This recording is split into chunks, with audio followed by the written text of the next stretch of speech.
Okay, we'll call a meeting to order. Record of attendance, Linda, you're good? Any declarations of conflict of interest?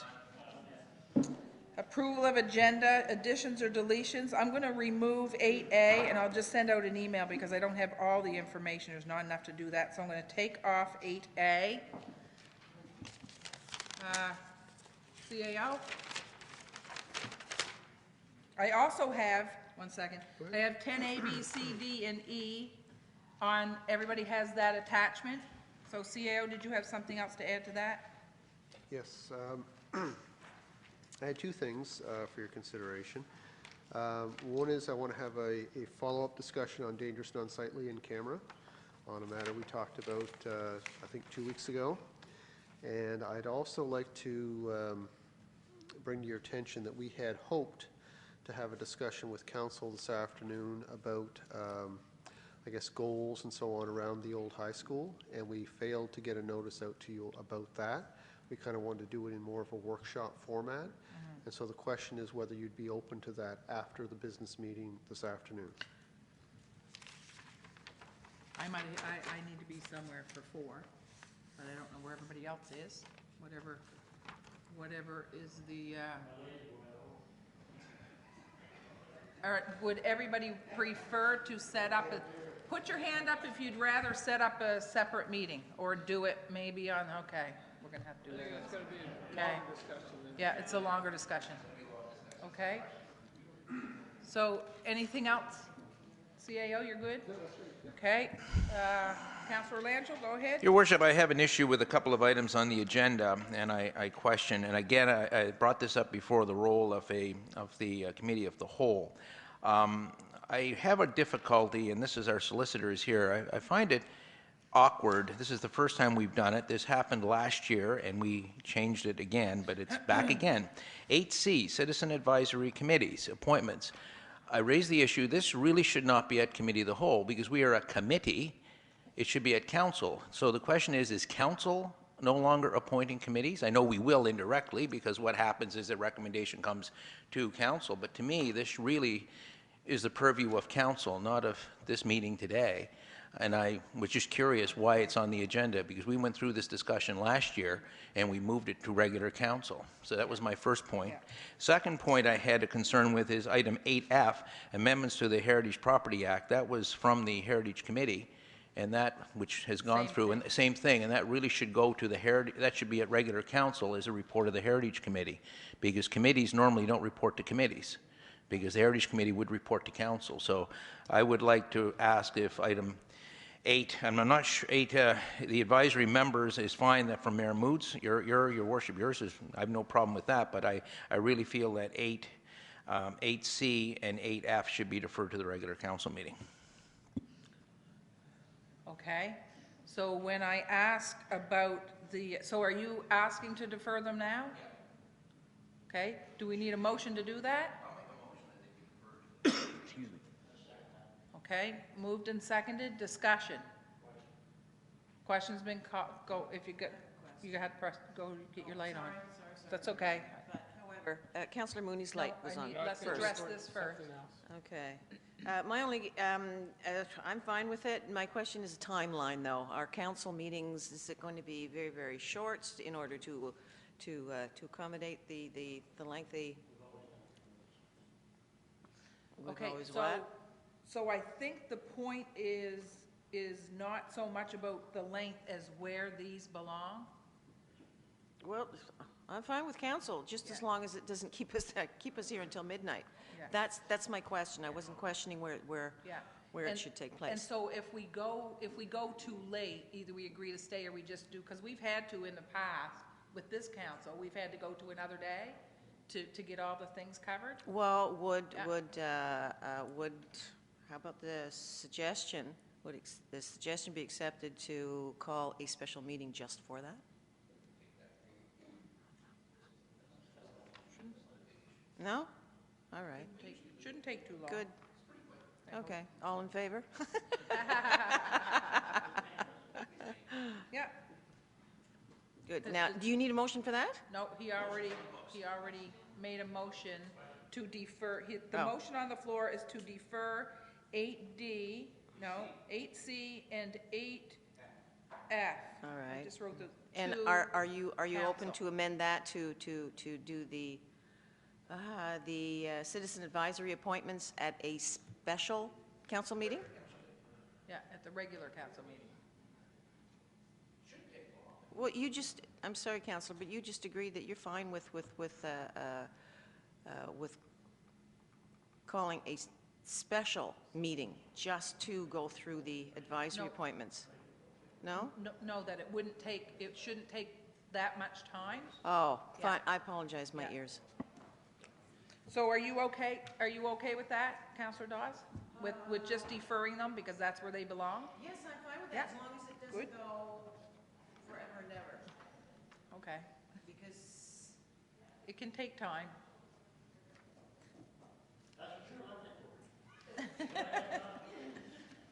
Okay, okay, Councillor Mooney. And Well, the the- mayor had to do it, too. Call question on the motion maybe first, and then I'll Okay. make... Question's been called, all those in favor? Aye. Contrary, motion carried. Okay, so C and F are now at council. A is gone. Anything else? Councillor Mooney, you got something I we can just take out? wondered, Your Worship, we have Grant Thornton here, and I just wondered if we can move him up in the Certainly can. Mm-hmm. meeting, so make it a little easier.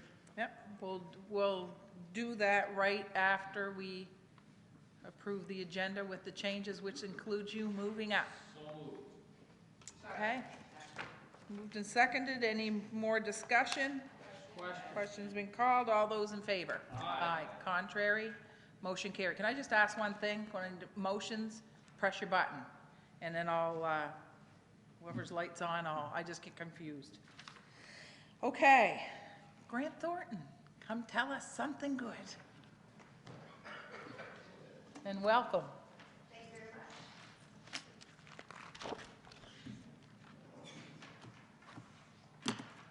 So you should have a copy of our report.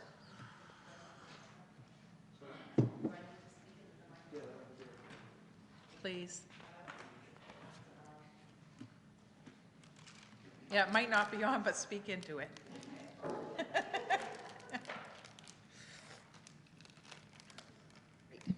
Thank you very much. Yeah, so you should each have a copy of our report at your desk. Chris would have passed it out earlier. Thank you for your time this afternoon. We appreciate it. So this is our initial communication on the planning.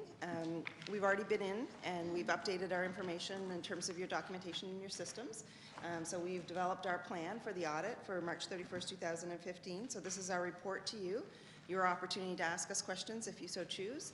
We'll present what we plan to do, and then if you have any suggestions, you're certainly welcome to make them to us, okay?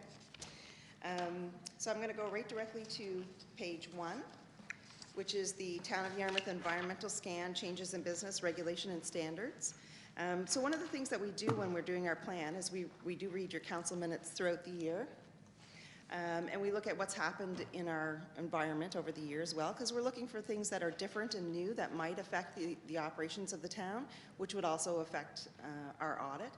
So we're looking for if you've incorporated new entities, if you've got into new business relationships, you know, those types of things. So you'll see that we've done a little overview of the things that have gone on during the year, and you've been very, very busy. And, you know, we take all these things into consideration. There really isn't anything there that would have changed the way that we have already planned for our audit approach, because there really hasn't been any overall changes while you've been busy in lots of tasks and you know, economic development, the new ferry, all those things have been going on, kept you very busy during the year. But it really shouldn't affect the way that we do our audit. And our audit at the end is consolidated, and it does take into consideration all of the subsidiaries that are associated with the town, which are the Mariners Centre, the Yarmouth Area Industrial Commission, the Yarmouth International Airport Corporation, YASTA, the Yarmouth Waterfront Development Corporation, and the Yarmouth County Solid Waste Management Authority. So the audit is on all of the consolidated subsidiaries. So as far as we know, there aren't any new organizations during the year, and there isn't anything there that would affect the way that we do our audit. On to page 2. So accounting standards, there is an appendix at the back. It's Appendix B. There's only one item in there that will affect the 2015 audit, and I'm going to talk about it in a few pages later, so I won't mention it right now. There have been lots of changes in standards over the last couple of years, and there are more coming into the future as well, but as I said, there's only one for this year that will make a change for your operations. From an auditing standards position, there really hasn't been a lot of changes, which is good for us. We don't like it when it changes too much. There are 2 new sections, but neither one will have a significant effect on your audit for the year. And we've also included some information on audit committees. I know that you made a motion to establish an audit committee. It hasn't been active yet, but if and when it is set up, there are some publications related to audit committees that we would provide to you at that time so that you can use them in the development of your committee.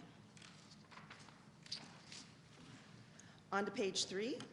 So this is just a depiction of what we consider to be governance, and it's the role of each of the parties. So right now you don't have an audit committee, but the Committee of the Whole has acted as your audit committee in the past and does so again this year. So it sets out what the roles of the audit committee would be, which is really setting the tone for the organization, overseeing management, and then also communicating with us as your external auditors as required. It's really the role of management to make sure that they have a system in place to accumulate the data so that they can prepare the financial statements at the end of the year, to establish a system of internal controls as appropriate in the circumstances, and then also to provide the representations to the auditors. It's our responsibility to be able to provide you with an audit opinion at the end of the audit. We have to make sure that we are independent. We are resourced to management throughout the year. We will have communications off and on throughout the year as accounting issues or auditing issues come up. And we are required to communicate with you both before and after the audit is completed and during if anything came up that was of importance. So that just outlines all of our responsibilities. On page 4, quality assurance, independence, and communication. So we are required to report to you that we do also have a quality control process. So we have internal controls at Grant Thornton as well. So we have a varied level of staff that work on your audit, and each person's work is reviewed by somebody else. We are also audited every 3 years by Grant Thornton nationally. They come and they pick a sample of my files to make sure that I'm performing my audits in accordance with the Grant Thornton standards. And we are also audited every 3 years by the Institute of Chartered Accountants of Nova Scotia. And 2014 was our year that we were chosen, that our Nova Scotia practice was inspected by the Institute, and all went well. There was no major issues, which is good for us. It's a good thing. Yep, it's a good thing, yep. We are also required to report to you our independence to make sure that our audit team is independent from the council and from management as well. And we would have given you a letter as of October 1st, 2014. That was the end of our last engagement. And at that time, there was no independence issues. And again, up till now, there hasn't been anything that has come up that would cause us to have independence issues. So communication with you, those charged with governance, it starts now, and it will go all throughout the audit. We encourage you, if you have any questions or concerns, to call us at any time. We will be starting the audit in a couple of months. So page 5 is our audit approach. And so this is just a picture of what we do. As I said, we've already been up. You did change your accounting system during the year, so we want to make sure that our documentation is up to date as possible in terms of how your systems are working and the controls that are in place with regards to those systems. So we've already been up and done that, understanding the business and the industry, so what's going on in our community, and understanding the accounting systems that you have in place. So the things that we're looking for is anything that might affect the risk associated with your audit. We're looking for complex transactions. Things that are hard to audit is really what we're looking for. And that really drives our risk-based approach. And throughout the audit, we're required to use our professional skepticism. Staff may tell you that we've asked a staff a question and then we'll ask another staff the same question. We're looking to make sure that we get the same answer from 2 people, and that's us using professional skepticism because we're required to. It's not because we have any particular concerns about what we've heard. It's just we always, what we call, corroborate what we've heard. So. On page 6, so other communications. So if any of these items are found, we obviously will report them to you. Anything that's of a large nature that we found would be in an error, we wouldn't want to report it.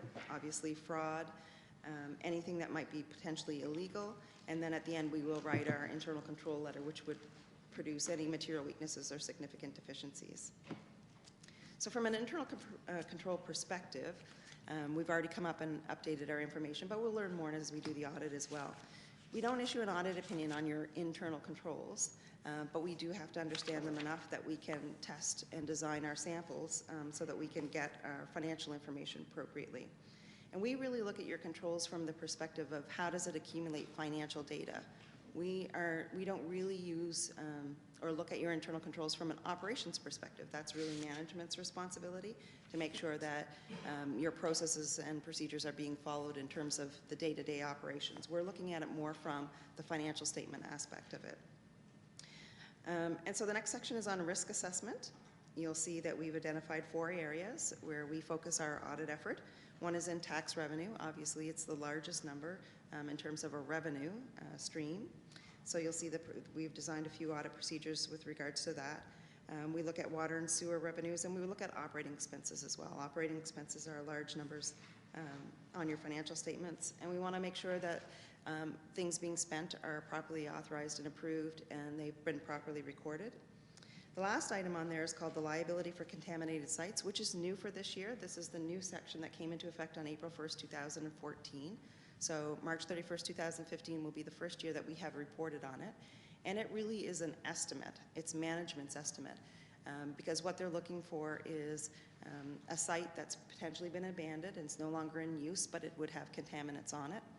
So from our perspective, the way we audit that is we audit what was management's process to identify potentially contaminated sites. And then if you found one, what do you do about it? So it's one of those, gray areas. It's not, here's the number and let's audit it. It's what is your process? So that will be new for this year. On to page 7. So we have a concept of materiality. Obviously, we can't look at every transaction. We do a lot of samples looking for tracing items back to the original source documentation so that we can understand the system and make sure the system is picking everything up the way it's supposed to be. So we use materiality to calculate our sample sizes. The next section is on fraud risk considerations. So there's quite a bit of information there, but we also will have a conversation with management, and I would ask at this time if you had any concerns about fraud during the year, if you had anything you would share with us. But one of the things that we don't audit for fraud, but we have to be aware of a situation that might lead us to consider whether or not fraud was happening or not. And we haven't identified anything during our planning stages that would cause us to be concerned. Like I said, we read all the minutes of your meetings to see what's been going on, but nothing has come to our attention as of yet. If you had any concerns on this area, again, I would encourage you to contact us before we come in to do the year-end audit. That would be great. Page 8 is laws and regulations. So we want to make sure that you're in compliance with all of the laws and regulations as well. We look at what your reporting is for Service Nova Scotia as well to make sure that is being met. We do use experts. We rely on ECLR to come up with a calculation of the position of the pension plan at the end of March 31st, 2015, and they are a third party that we do rely on. We will send up a detailed client preparation list. So this outlines the things that need to be done before we come in to do the field work, so that will be provided, and usually that's pretty much ready for us when we come in. In terms of deliverables, this is the first piece, the initial communication. We will also have at the end the audit report on the consolidated financial statements, our communication, which would also be a report to you, and our management letter, which would have recommendations on internal controls. Page 9 is the client service team. It's myself, Gloria Banks, and Chris Ellis that you see here today. So we are your principal and your manager. So we're the senior contacts on your audit. If you have any questions, you can contact us. But we have similar members that were on your audit last year will be available this year, as well as we quite often call on Mark Singer, who's an HST specialist, to advise us on HST transactions with regards to your operations. Page 10 is the audit timetable. Obviously, we've been in and done the planning in March, our meeting today on April 2nd, and our year-end visit, we leave it open. It's when Jerry tells us he's ready is when we come in. So usually it's kind of mid-June, but we're flexible. If he's ready earlier, we can come earlier. We're usually here for a couple of weeks. And we'd have preliminary clearance with regards to the non-consolidated statements in August. And then once all of the subsidiary audits are completed, then we do the consolidation late August to be ready for your September meeting.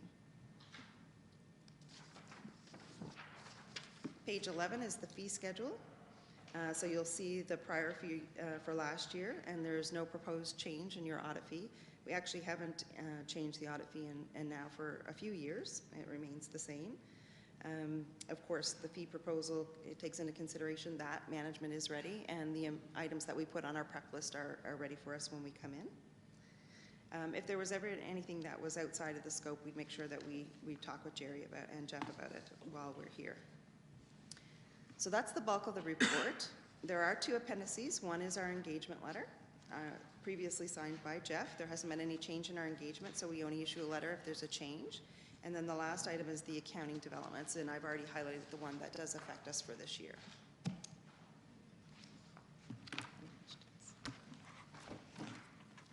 So if you have any questions? Yeah, what did you just say?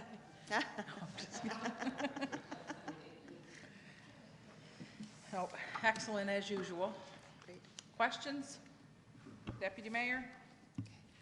Hi, Gloria Hi, Jim. and Chris. With the new accounting system that Jerry has been working on, do you think it'll be less time-consuming and more accurate for you this year?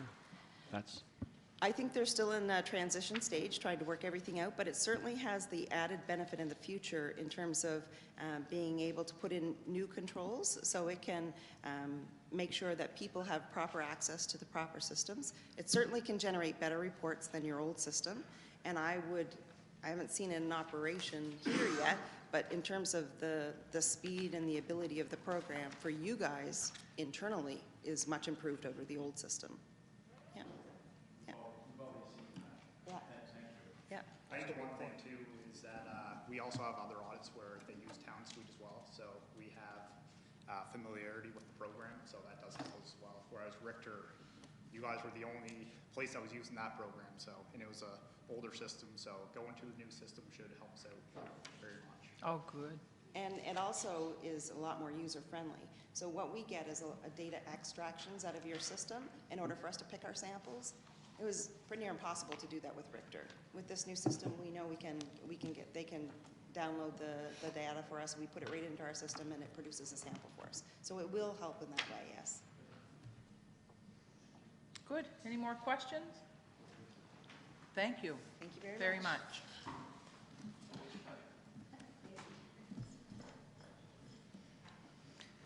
Council priorities. CAO. Go ahead. Your Worship, I don't have a lot to report on that, other than as we're going through the budget process, and in fact, at our next meeting, we are going to be talking about those initiatives that council wishes to see initiated this year by staff and so on. And so we're actively sort of refreshing that list, as well as carrying on with the initiatives that were approved last year. Excellent. Okay. Staff report, CAO report.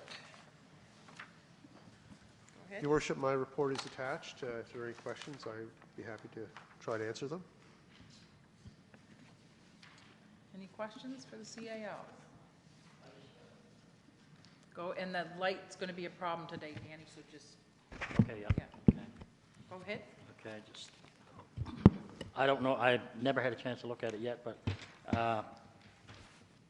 looking at the budget, the budget, I didn't see in there, we had passed a motion a few months ago on the audit, for the staff audit. Is that any work been done on that? Is there any information coming forward on that? Unless it's in here, I haven't really looked as of yet, so. Yeah, so there was a motion that was made, and it was about getting advice from staff. Don't remember the specific wording, but it was around a strategic staffing plan. And I haven't prepared a recommendation for you on that, but we did discuss it briefly when the motion was made, and I will undertake to wrap that one up for you. Yeah, because there was a cost, there's going to be a cost to this. It's going to be done not in-house, out-of-house, if I understand. I think that was the motion. Yeah, it's external, not internal. Probably we should revisit that, bring that motion, look at that motion and bring it back just so everybody's clear. Yeah, Okay, yeah. I'll circulate it to you. Okay, thank you very much. Good, anything else for the CAO? Fire Department. My report was attached. If there's any questions, I can answer. You're doing training now, and you're recruiting. How are you doing? We're doing great, actually. Yeah, It just started recruiting for the auxiliary, hopefully getting between 20 and 30 members. The training's ongoing. It's going very well. We're going to be starting to use the new tower in the next month or so. Other than that, it's fantastic, actually. Good, yeah, I've heard Gail's ads on the radio. Have you heard Gail's ads for the auxiliary? Oh, yes, yeah. Really, really good. Yeah. Have you heard Stuart yet? I don't know. I haven't heard Stuart yet, but Yeah. I've heard Gail, and it's good to hear, the auxiliary, it's just really good. Yeah, So it's, yeah. it'll be It was hard to find someone who wanted to talk on the radio, yeah, so. She did But she did well. yes. really, really good job. Yeah. Very professional, and, yeah, good, okay. Okay. Yeah, go ahead, Counselor. Oh, Counselor Dennis? Sorry, Phil. Reading this over, I just noticed that we had a lot of motor vehicle accidents on that we don't normally see. Do you know, like, basically why that was happening? Was it the roads or? More weather conditions. Normally because of weather, I've been told when I first got down here that we don't get snow, but that's obviously wrong. But normally when we have bad weather, you're going to see more accidents, especially in the morning going into work and in the evening going away from work. So that's why you see that there. It's Okay. just weather. Right, thank you. Good. Counselor Mooney? Yeah, and I had the opportunity, Your Worship, to talk to the chief about the fire on Brunswick Street here last week, and I saw some of the new recruits who are actually working the fire, I think. Just give us a little overview on that, John, what happened, and Sure, the everything structure. everything went well, from what I understand. Very well, actually. The recruits are only going to be used to the point where they're trained. If they're only trained to use, as an example, ladders, that's all they're going to be used at on fire scenes to keep them safe until such time that they get their full training, their level 1, then they can start doing actual interior firefighting and stuff. So you'll see them on scene, yes, you will, and they'll be used for a number of different things, but only in the capacity that they've been trained to. The fire went very well, as a matter of fact. We did some trenching and everything in there, which you don't normally see with small structure fires like that. Good. So. Good. Met your fire marshal, the Nova Scotia Fire Marshal at our UNSM meeting. Yeah, Learned a lot. good guy, yeah. Yeah, good guy, so I think we're in good hands. Right on. Thanks, Chief. Planning Department. Caroline? Welcome. Thank you. So my report was distributed to you all before the meeting, so if you have any questions, I'm happy to answer them.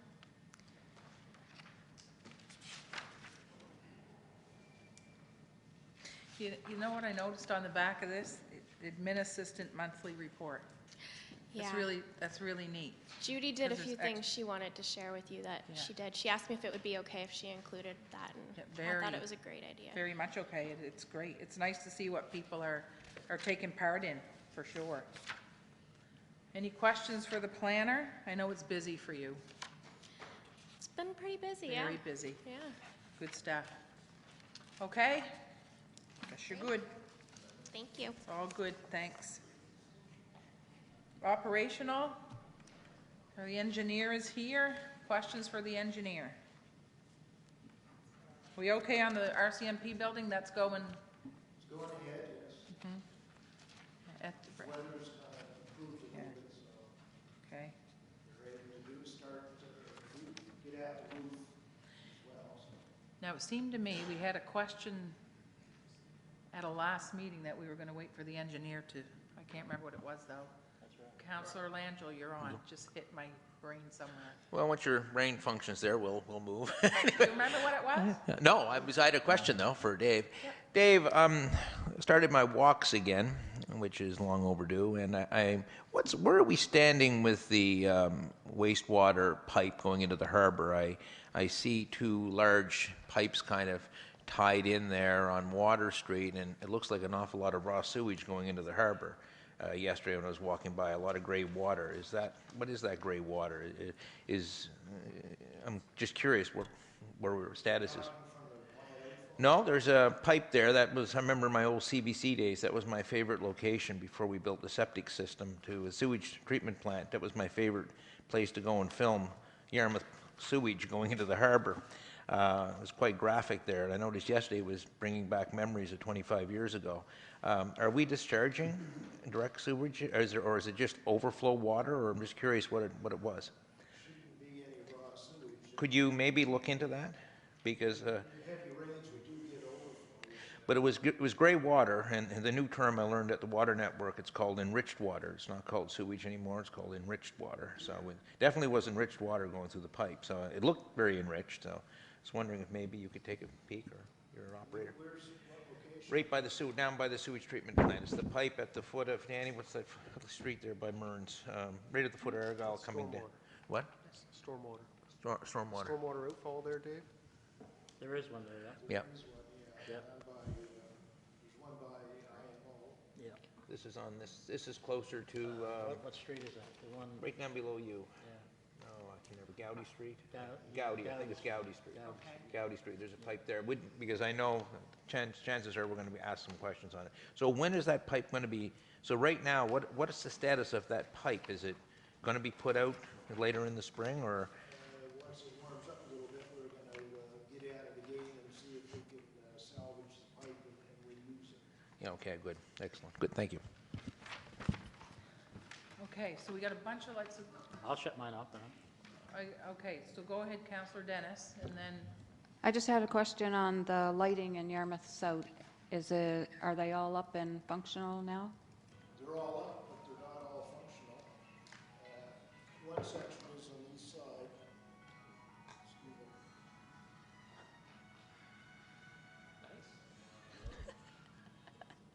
thank you for the musical interlude. One of the better ones I've heard. Can play that instead of O Canada at the next. The underground wiring's all been pulled, but it's a matter of installing the services to on the west side of the street in order to energize the lights.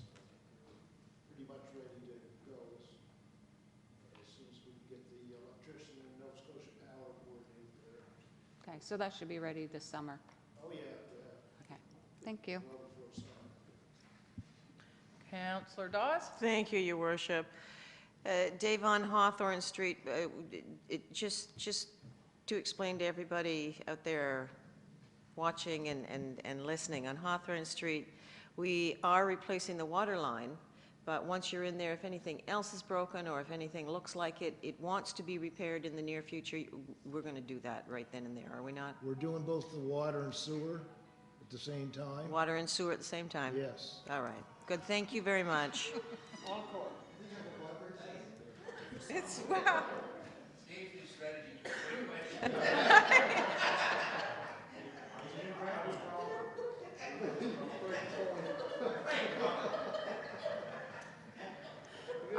I think it's great background music to what you're providing the town. Thank you. I have a question on Hawthorne as well, and it was an email, and I've been trying to forward everything, but I didn't this one yet. From a business owner, and it basically said whatever, 2 or 3 months they'll be down. Are we able to do anything about parking back there, where so many people park? Maybe I just need to forward that email. They're going to be using the hotel's parking lot there for work area and for the trailer and so on, and stockpile materials, but there are going to be some inconvenience to some of the users of the parking lots there for sure. Okay, But there's not a whole lot I can do about it. you can do, okay. All righty, I do see that one. Go ahead. Thank you, Your Worship. Dave, on the harbor, the pipe that's in the harbor and that, are they going to try to, I watched them quite a bit last year, they seem to be having a problem floating it and keeping it down and putting the cement blocks down on top of it, right? They seem to have a problem doing it. I watched them for a period of time, and they're right up my front window, right? So is there another method that they could use? Do you know? Is there another method that they could use in cement? Could they, I don't know, I was just thinking, I said, geez, be much easier if you had a cement that was made so it was hollowed out round, and another one just to put on top or whatever. I don't know. I'm not an engineer. We didn't use the new anchors that we cast. Okay. It was just temporarily. Oh, that's all they were doing? Yeah. Oh, okay. Yeah. So they shouldn't have any problem doing that? Well, I'm not going to say that. But I'm just saying, because the last time they done it, when they first done it, was you the engineer when they first done it back then? yeah. Okay, they had a backhoe or machine in there, right? And it wasn't too bad, but Well, even, it was easier to do Yeah. it with one piece taking it, pulling it Yeah. up from the shore. That's right. This is all. altogether different. Yeah, anyway, I see them struggling, so I just hope on their behalf that it's okay, and us also. One more thing, Dave, and I don't know if this is for Jeff or it's for yourself, I don't know. But I noticed on the way coming up, Jeff, the old snack place restaurant up Main Street, there's a dish, a TV dish, that it's hanging on the roof canopy just by a piece of wire. I would suggest that's probably going to be dangerous. Somebody's going to be wearing that, or somebody's going to get injured. Now, is that property been sold at an auction or something? Do you know, or is it who would be responsible for safety for that, Jeff? Oh, you want me off? No, you're good. That's a complex situation there, somewhat, but we can look after the dish. Yeah, I would think that is Yeah, dangerous. We'll have a conversation Yeah, a little bit later on the agenda about Okay, thank dangerous you. and unsightly Thank you. and some of those situations. Great, thank you. And thank you, Dave. Good. Councillor Dawes? Thank you. Dave, last question. It has to do with parking and Hawthorne Street, everybody's favorite right now. Parking during when the tourists come, when the ship comes in, not parking per se, but they're worried about traffic flow, how the construction on Hawthorne is going to affect any traffic flow for tourists when they come on or off the ship, and also how the question of parking on Saturdays and, I'm embarrassing myself, Wednesdays as well for the farmers market. I've gotten a number of questions on that. People saying, where are we going to park? I don't think they'll be working on Saturdays, so they'll probably try to button it up so it's at least doesn't have open excavations, so. Okay. Good, thank you. And did you say that right into the microphone so everyone can hear? No. That had that question? They really want to hear it. On the weekends, they're going to probably minimize the disruption because they generally don't work Saturdays and Sundays, so, I mean, everything will be filled back in, the excavation during the weekend, so. Thank you very much. Thank you, Councillor Dawes. Any other questions or comments of Dave and his report? Thank you very much, Dave. Next is Jerry and our finance report. Jerry, any comments?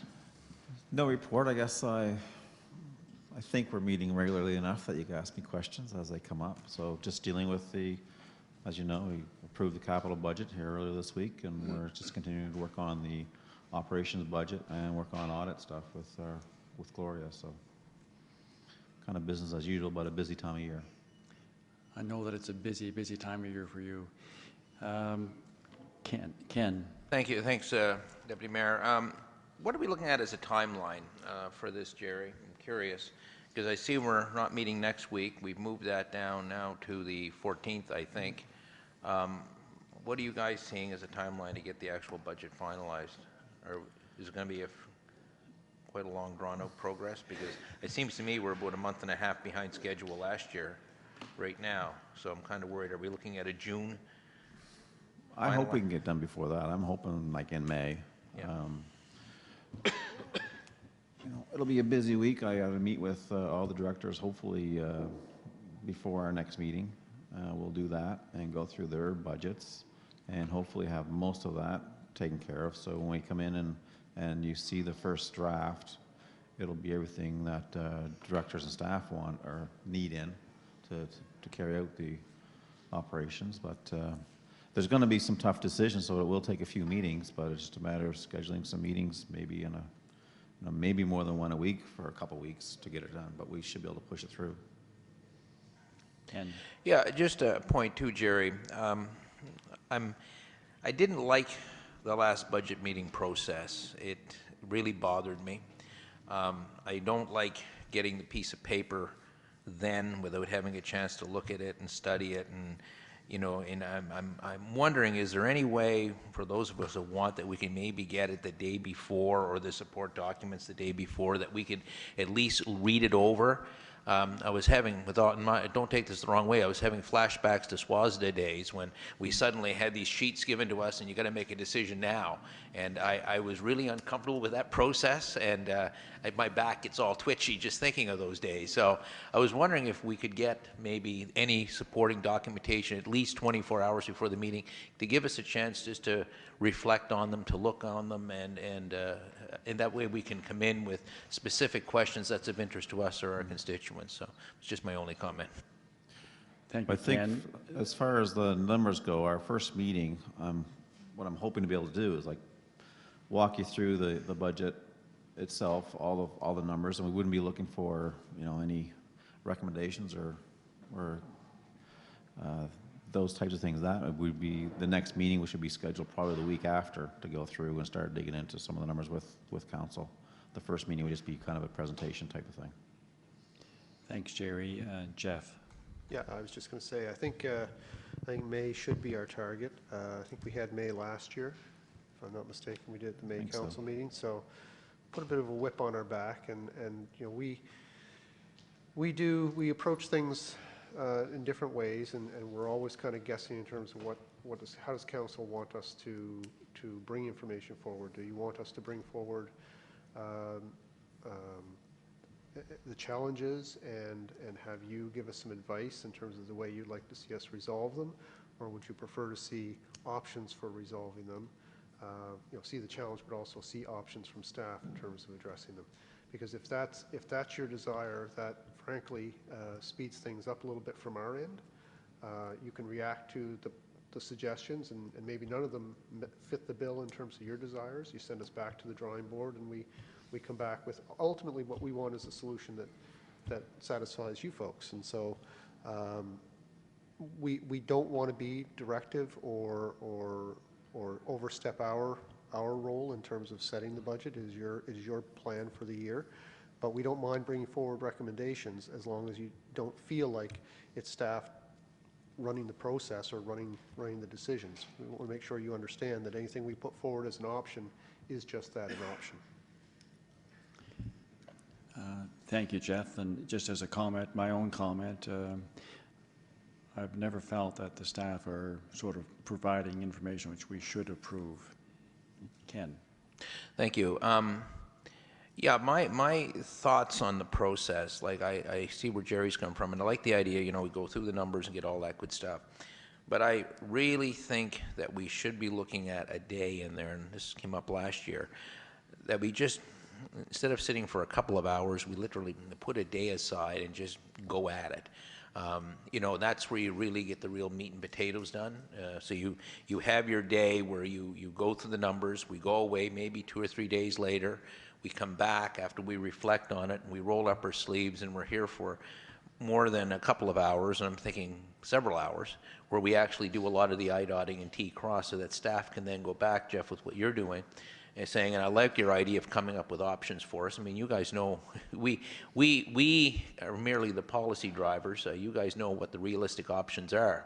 It's A, B, and C, and I like that A, B, and C approach, and something else may pop out of it. But I don't know, the 2-hour sessions are great in some respects, but I really think we should have a good, intense session, and I'm thinking like almost a day on the budget, where we just simply go through it in detail, or whatever you guys feel, then you can go back and then come back with the final recommendations, or maybe a couple of short meetings after that. But I really think we need a long working meeting. Thank you, Councillor Ken. Any other comments on that? Thank you. Yeah. Councillor. Thank you, Deputy Mayor. Yeah, Jeff, we had a conversation this morning. I talked to you this morning on the capital budget stuff, and I like what you just said. I like the options. I like when you bring forth the council different options, be it Plan A, B, or C. I mean, because rather than say, think, well, can we do this or do that, or any other councillor can do this, do that, that's your forte. That's what you specialize in, that, you and Jerry. So you know the figures, you know the facts, you know the plan, the stress that the town is under, what have you. And so those are, I feel, and I've always felt, that those are very important for yourself and your staff to bring options. We're not going to get everything, and they're not going to get everything, but there are options. And it's the same as anything, and I think it's a real good way to do that. It should be part of the policy, really. If we can make it part of our policy, that staff be directed to do that. It makes it much easier for, I know myself, that is not a learned person in finances and stuff. I spend money, but I don't know a heck of a lot more than spending it. Anyway, so I agree that if you can bring options, and I think you've always done that anyway, pretty much.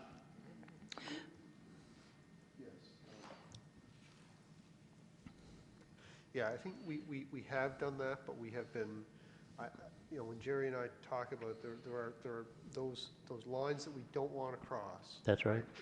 In terms of presuming that you want. But it's. But Yeah. now, what I've heard is that you want options, and if you want options, that's easy. But it's always nice to know that here's the reasons why you don't want to cross these lines, and that's what I like about it, really. And that's good. I mean, that's really good, because there's no coming back and say, well, you didn't tell me that. I told you that. Anyway, thank you. Thank you very much. All finished? Councillor Dennis. I'm okay with spending a whole day on the budget. I think we did last year. And the problem being sometimes it's just that everybody can't be here, so it's working with everybody in their schedule.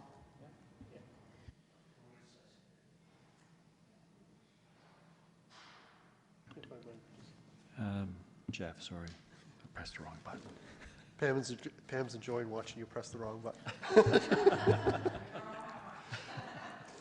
So I had a conversation this morning with Councillor Dan, and it was really around policy, around budget process. And one of the things that we talked about was the difficulty in scheduling the meetings and getting everybody in the meetings, and scheduling them without necessarily a lot of notice. And we have to clarify today when the next one is, what time it is.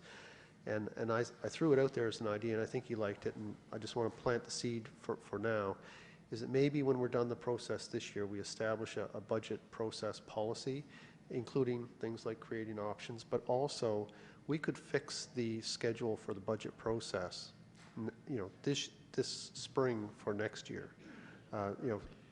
And then everyone knows when it's going to happen, staff and council, and we enter the process, and maybe we won't need as many meetings as we schedule, but at least we can put them in the schedule and in the policy, and we'll know when we're going to be working on the budget.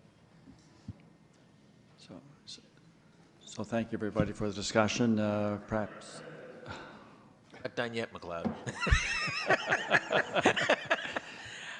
Thank you, Jeff. That's a wonderful suggestion. I don't think the issue is that we can't come. The issue is for us to plan the dates, and that is the concern. When we get these last-minute changes and date changes, it causes some problems. Now, I've cleared my afternoons for Tuesdays, so that's been done. I did that this morning, hoping we're now going to be meeting in the afternoons. But it's, you know, when we agree on something that we're going to do every Tuesday at such a time, you kind of plan that in, and it's in place. And I agree with you 100%. And I'm prepared, Deputy Mayor, to make a motion that we direct staff to create a policy regarding the budget process, you know, for the 2016-17 fiscal year and years after that, that we put a proper policy in place. So moved and seconded.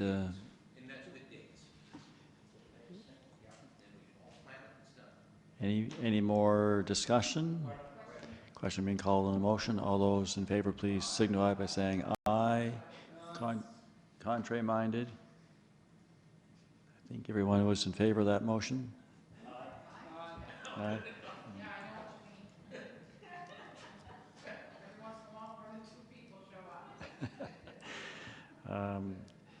Pam, would you like to come back, or are you? Okay.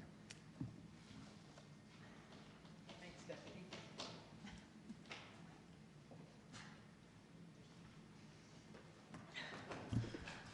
Nothing like the ability to step out in budget discussions. I think the last meeting, in all honesty, the last change was because of the long weekend and to give these guys more time to prepare, so, yeah, I know you do. And we'd rather come with some meat, like we just don't want to come. Okay, so are you finished, Jerry? 5 minutes ago. Okay, good. Yeah. Okay. Good. Councillor Dawes? Thank you, Your Worship. I have a question. How do the CAO and our Director of Finance feel about that? Do you want it all in one day, or is the way we're doing it this time, how is that working for you? Or are you easy peasy? Up to you. It's up to you.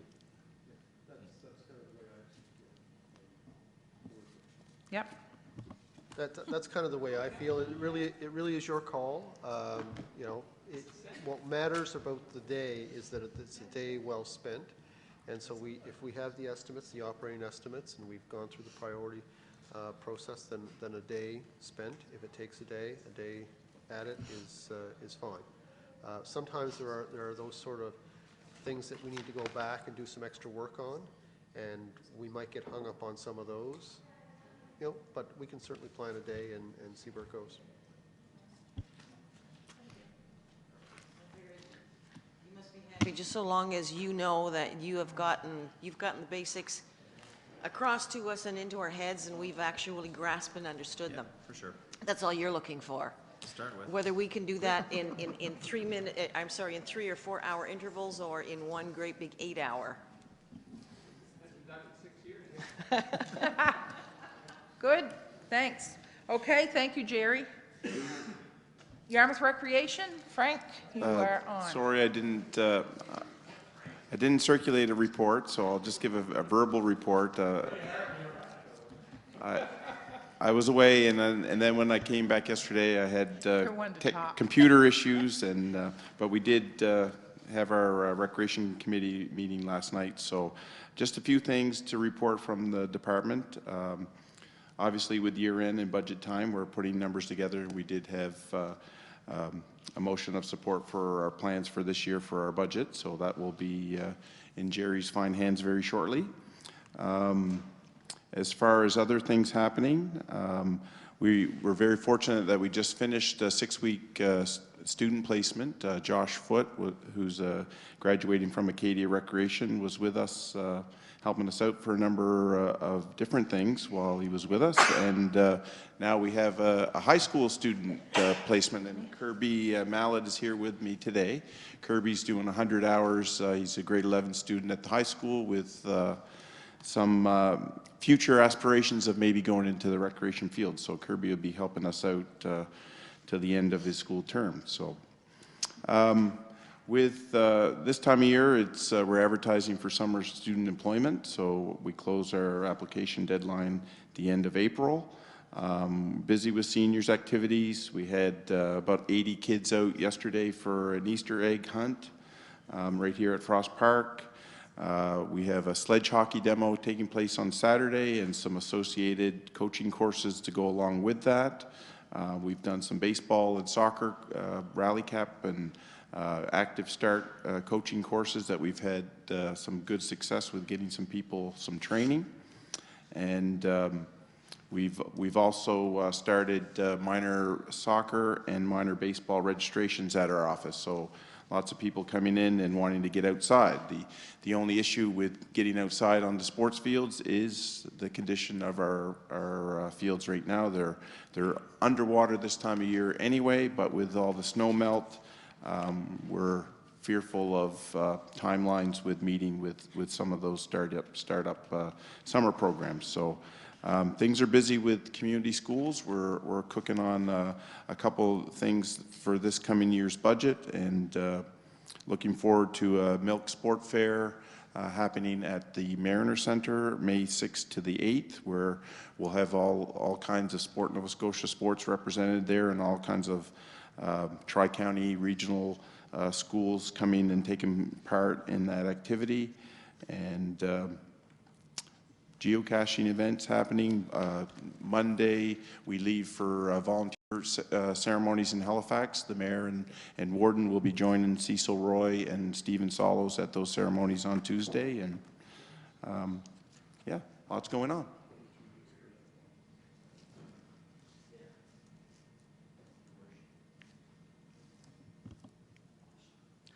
Thank you, Worship. Frank, hope you had a good time. I did. We had a great time. Good for you. Frank, at our last meeting, not yesterday's meeting, I missed that one, but the previous meeting. February, yes. We had a long discussion on bathroom facilities at our beaches, especially the one in Johns Cove.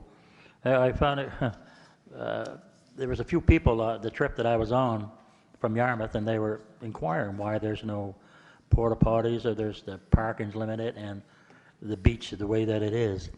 And I know that we had said that we were going to strike up a committee, or there's a committee was going to be struck, or there was one, go to see Mr. Churchill about looking at getting a washroom or whatever, and there were some problems with land and whatever. And so has the committee met, or has the committee, do you know, approach the MLA on regards to Johns Cove or any other parks or beaches that a lot of people go to? Because it is a problem. It is a problem, and I don't think we should take no for an answer like I had mentioned at the other meeting. We did piggyback on a meeting that Yarmouth Municipal Council had set up with MLA Churchill. Good. And a number of the issues that the Municipal Council had were in regards to Port Maitland, Johns Cove beaches, and Ellenwood Park. So we did have a good meeting with the MLA. Unfortunately, we know the state of the province. There's no new money coming. Actually, they're looking at cutting parks divisions back. Basically, the information that he gave to us was that the Department of Natural Resources are open to partnerships with municipal units. So if we came forward with a proposal that we were going to take all the costs and put in washrooms or some sort of water facilities. Didn't they just give themselves a raise there not too long ago, a couple of weeks or so ago? They can't be in that hard of shape. Yeah, and so that was pretty much with every ask that we had talked about. It seemed like under advisement, we're willing to work with community groups, with municipalities, and I guess that's the issue that we've had, because the municipality of Yarmouth was approached last spring to put some garbage cans and maybe a porta potty at Johns Cove Beach, which is a very busy beach. It really is. A tourism spot, and I guess there was issues with liability.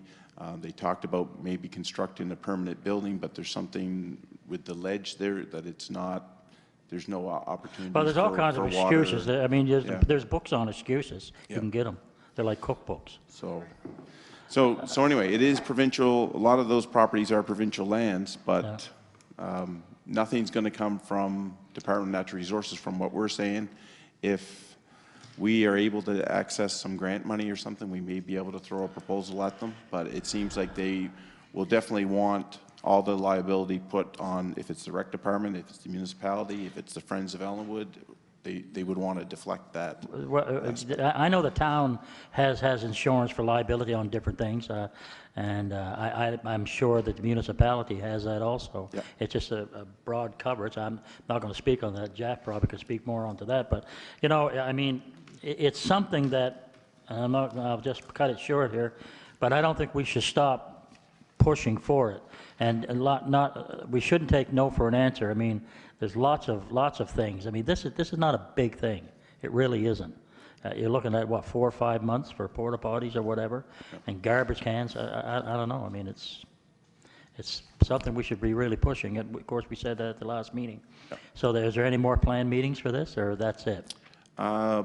There isn't any other planned meetings with the MLA, but we can pursue this from the Recreation Department. And like I said, look, there's nothing currently in my budget planned for any of those activities. So that's why I was thinking there may be some grants out there that we may be able to work a pilot project. Well, I'll proposal let to you get some work funding. your magic, and perhaps, hopefully, because it really is a problem. I've been over to John Scope a few times last year and the year before, and it's really distressing to see people, you know, middle-aged seniors and youth looking for a place to go other than the water themselves to relieve themselves, right? So it's something that should be. Point taken. Yeah, thank you. Deputy? Frank, I just want you to mention again that event that you mentioned last night, which is not attracting much attendance or application so far, the May the 6th to 8th event. You mentioned just now, but I want you to mention it again so that maybe more people will realize that's going on. You're looking for as many as, you had 18 participation schools last year? We had, in 2009 was the last time we hosted the Milk Sport Fair, and we had around 2,600 students come through the doors. Currently, we only have 663 students registered.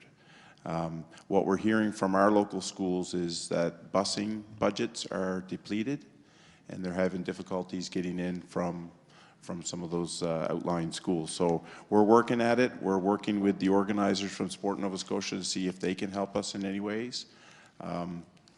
So we're pushing it. There is a community evening time this year that's going to be open for anyone to drop in, and that's on the Thursday night from 5 till 8.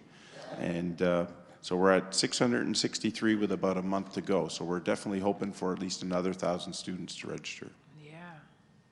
It's a great event. All the It teachers is. were beaming the last time it was here that just you know the few seconds that they may get in an activity, trying target shooting or something that's different that we don't have opportunities here is a great event. Councillor Langell? Thank you, Your Worship. Frank, on our agenda is later on, I don't know where have you been in discussions with Rodney Doucette with regard to the item for the disabled equipment for Beacon Park? Yes, we're going to be putting together a proposal, and there's some funding opportunities out there that we may be able to access. The other positive thing is Meadowfield School is looking at the exact same project. They've got an application into the province currently, so it hasn't been awarded yet, but hopefully if the town takes on this opportunity with a couple playgrounds, then we may have Meadowfields as well covered. Good. Thank you. I just have a question. How did it, I guess we'll answer it when it gets down there, but where did we get Beacon Park out of this? How did Beacon Park come up? Beacon Park? Oh, okay. Oh, I see. This is a different ballgame from the swing. Yeah. Okay, that answers it. Okay, that's the one I was thinking. I thought, I don't think we put that in the motion, but I remember that. Okay, good. Any more questions for Frank? I'll see you this weekend. We're doing the volunteers. Frank's bringing the volunteers to the city. I get to go. Welcome, Natalie. Economic Development. I have to bring my own cushion. You need a lift chair? It's too low. My feet are swinging under my chair. Mine are dangling. Mine are dangling. ejection. Oh, I'm sure he'd enjoy that. Let's not give him a chance. Thanks, everyone. I've provided my staff report. You'll notice that it looks a little bit different from the previous ones. So I've tried to incorporate a couple of things. One is to, in the table, identify where my goals are hopefully achieving council's priorities. And then below that would be the sub-goals or sub-initiatives, and then the actions. I would show them each month. So I hope that this would be easier to follow as we move through the year. I'd like to speak to, if council is okay with it, to 3 items within my update. Is that okay? Yep, you go ahead, and then if we got questions about anything else, we will do that. Thank you. Goal 1.2, the second line. One of the things that, in order to promote the town and to engage with our business stakeholders, is the first of 2 sessions I hope to coordinate this year. It is the Town Economic Development Open House. Will be something that I'll be collaborating with the Chamber of Commerce and the REN and other business stakeholders. The first one, and a lovely invitation will go to all of you, is for Tuesday, August the 21st, and we will use... Sorry, what did I say? Said August, but that's okay. August. Whoa. Think sunny thought. It starts with an A, doesn't it? It does. Sorry about that. April 21st, corrected. It's at that session, we'll use it as an opportunity to launch our new brand. So you'll be able to see some of the backdrop and the work that we're doing to prepare for Saltscapes, as well as NSBI will be here to present the 2015-16 provincial funding programs that I assume will be announced. And we'll get a presentation from the REN, myself, Caroline in planning with where we're at in our initiatives moving forward in the year. Attached in your package, staff has prepared for your review our corporate identity and branding policy. This is a reflection of the completion of the task of doing the design work. So this is now to really identify where that brand is best placed to promote the town, and also to provide some explanation from a point of view of consistency in its application.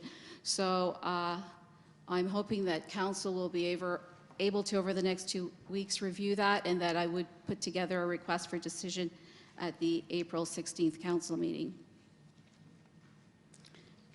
Third item that I would appreciate to discuss with you is a package that each of you has received, and it is the first of the community economic profile for the town of Yarmouth.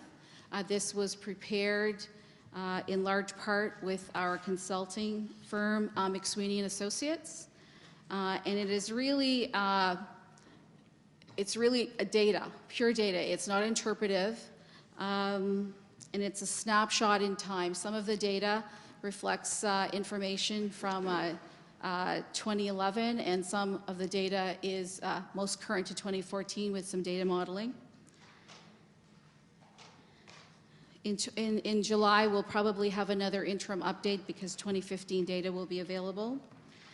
Some of the key things, probably as you go through it at your leisure, is when you look at the infographics, some of the information, when you look at average income, some key indicators, average income, unemployment, and average dwelling costs. These will probably be no surprise to any of you, but it provides site selectors and developers another way to look at it. So when we look at higher than average unemployment, that gives us an idea that we have an available labor pool. There's also some discussion with regards to that number because there's seasonality with our labor force that also affects that number being higher. As well as when you look at average dwelling cost, That may be lower than what we would see as the provincial or national average, but that gives an attractive benefit to those that want to relocate to our community because housing is accessible for ownership. So what is left to do now is really to take this document and really identify the trends and how do we interpret it to present ourselves to potential business stakeholders. So I present that to you. And if there are any questions. CAO? I want to jump in here because I think we can't overstate the importance of having this information available. When investors are looking at our community, to be able to pass them this document either in hard copy or electronically. And the next step, as Natalie has just said, is to go actually start to take steps towards business attraction, where you would interpret this for certain industries, and then you would lay out the opportunity, but it's based on facts. This document and this data will be updated regularly as new data is available, so it'll be very dynamic. And it is, we've done this, Natalie, correct me if I'm wrong, but we've done this within our community at a level that no other community within the REN has done. Is that correct? Correct. The REN is doing it at the regional level, so the town of Yarmouth, from my understanding, is the only one that has done it at the town level or the municipal level. So we have our own individual slice of the pie, and then everything else is an aggregate of the region. I also have that available, so I can provide that to council should they wish to see that. So in an ideal world, two things will happen. One is we will attach the REN level data and profile to ours as sort of chapter 2. And the other thing is that we would hope every other municipality within the REN region would do what we did. And so they would have the two-part package as well. And so if a business is looking at making an investment, a company is looking at coming into any part of our region, they can get the detail they need to help them make a sound business decision. Give them comfort that we know that we're interested and we know our community. This is great. And I think within the first 3 months that I sat in this seat, we kept saying prospectus. We need that prospectus. Councillor Mooney, you sat on that with me right away, and to see, and then you wonder, is it going anywhere? And when you see something like this come out of it, it's great work. Yeah, we've Thank you. We've I know you've dug already in. started using it with certain developers already. Yes. I must make an additional comment that my boss, Jeff Gushi, is just amazing, and he really went through this with a fine-tooth comb and had me working it to make sure those numbers were good. So thank you, Mr. Gushi.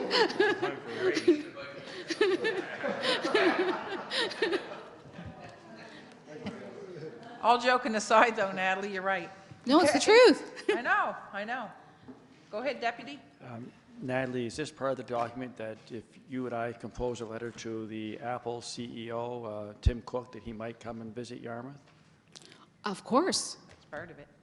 Yep. And while I'm thinking of it, would you kindly send us that rent? Does everybody on council interested in seeing the rent piece? I think we need to see that. So if you would send us that. Yes, they're still vetting their numbers. I don't think, I'll have to maybe hire Jeff out to them. Okay. But I have a version that I will share with you. Step away from the CAO. Thank you. Whose light's on? I keep pressing with Councillor Dawes. Thank you, Your Worship. Natalie, this is great. Great job. Timely. Needed this. Well, McSweeney and us, yes. we've got it now. Yeah. Thank you very much. All this information is exactly what we need. It's priceless. And this also, this book has all the information that other industries, other people, business people, even residents that are thinking of moving here. This contains all the information that they would that they could think of wanting to know. One thing, I know I'm going to pay for this. I know, so I'm just going to sit here, open for it. Just the population by gender alone, that was surprising. Hey, there are 10% more women here than men, so maybe that's a draw for some businessmen to come into town. I don't know. But all the information and the facts, commendable job. Thank Yeah. you. I think a significant gonna number take to us look into the at is to look at the population, mobility of our population of those that work and live here. And you'll notice that a lot of people live in the outlying areas and they come to work in Yarmouth. So when we talk about economic development and stimulus, sometimes what we have to attract are those people that are in the outlying communities. How do we get them to come in and spend more dollars here? They're already spending it. So I think the town of Yarmouth, that's a really good thing. Yeah, that was surprising. 5.6% resident workers commute outside of town. Right. To just under 70% non-resident workers that commute into the town. Correct. And growing. Yeah. Beautiful.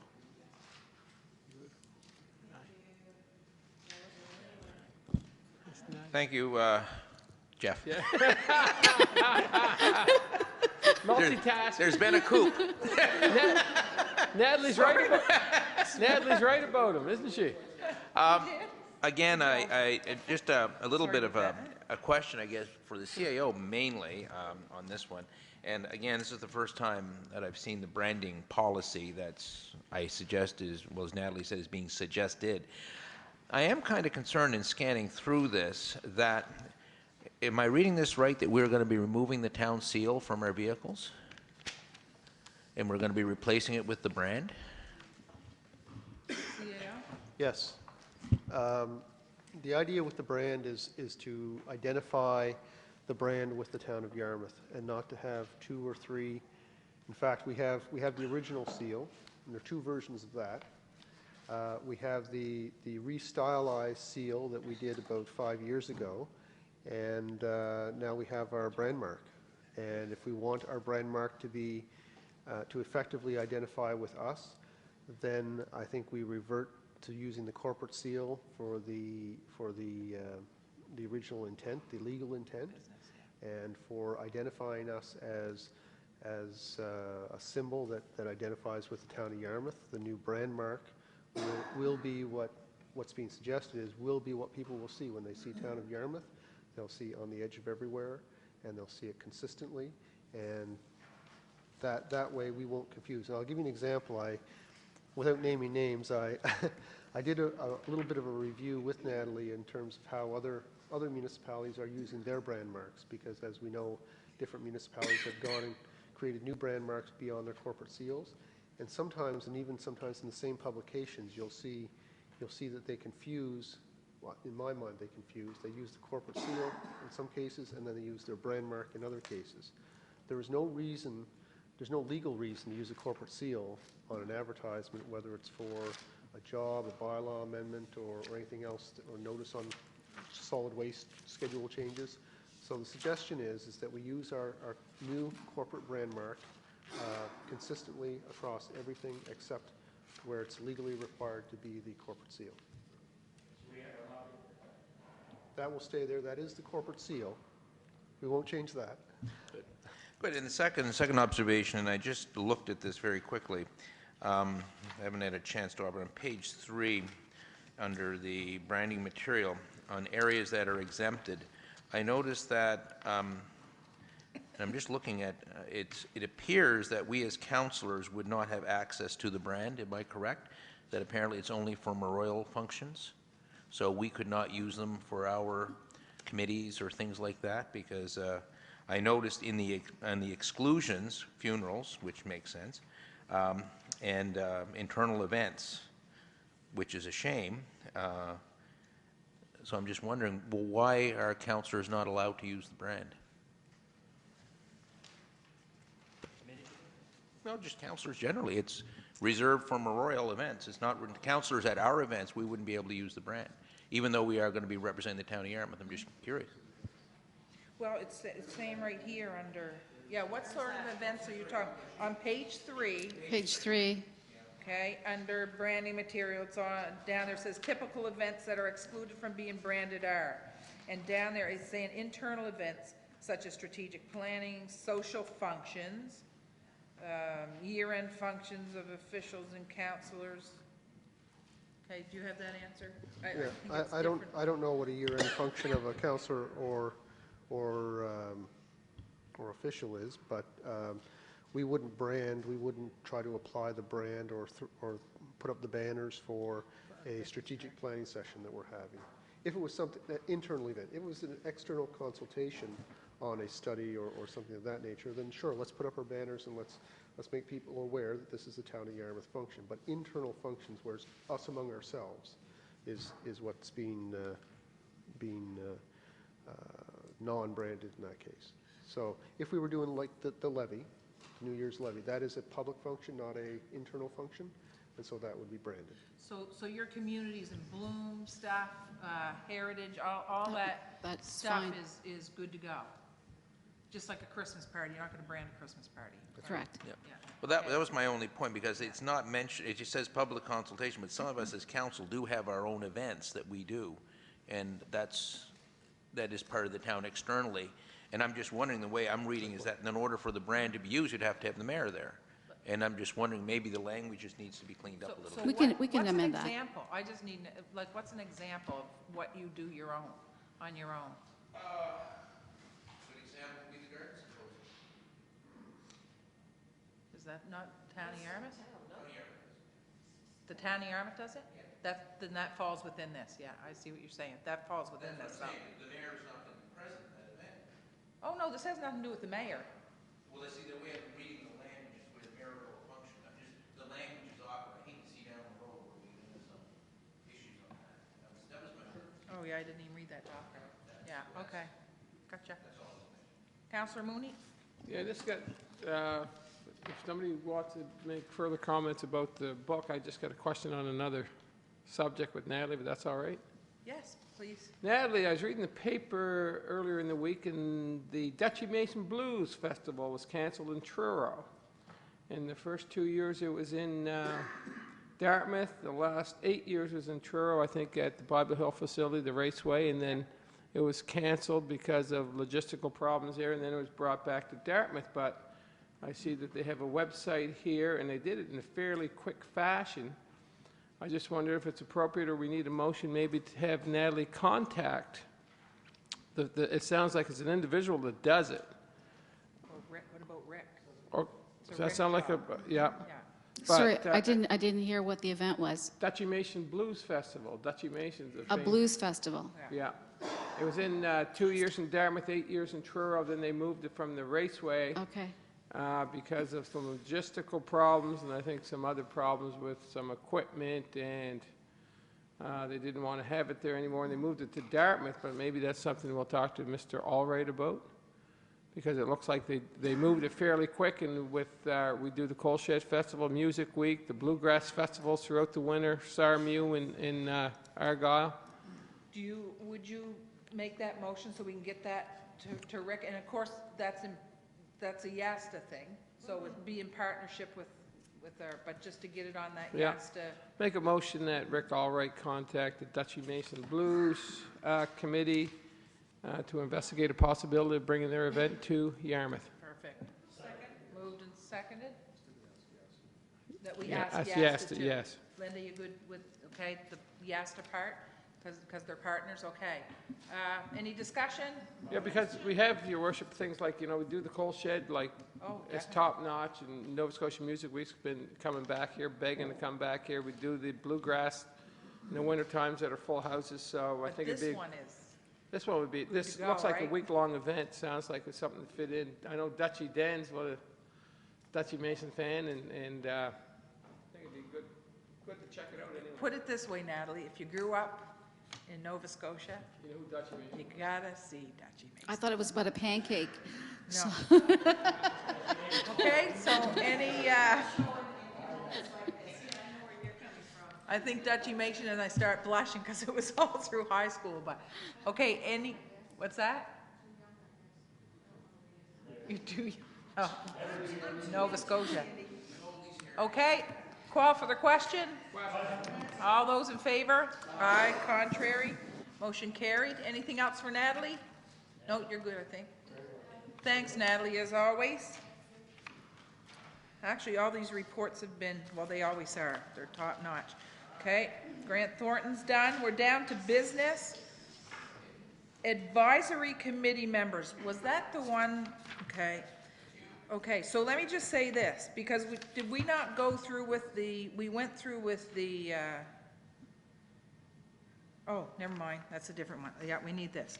Okay, that staff be directed to set up a meeting with all advisory committee members to ensure they're informed of council priorities, code of conduct, and other pertinent information as they begin their positions. And my thought was just to get everybody together, and as a council and as a town, we're trying to get everybody on the same page, everybody moving forward.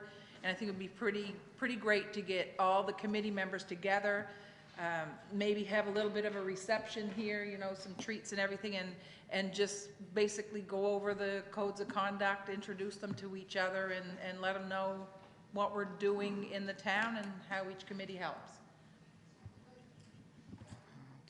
I'm not making the motion, though. Okay, Well, thank that's you. what I put my light on for. Okay, go ahead then. That's what I put my light on for. Then make the motion, because I I will did make, say put I the, will put make your lights that on, but- motion.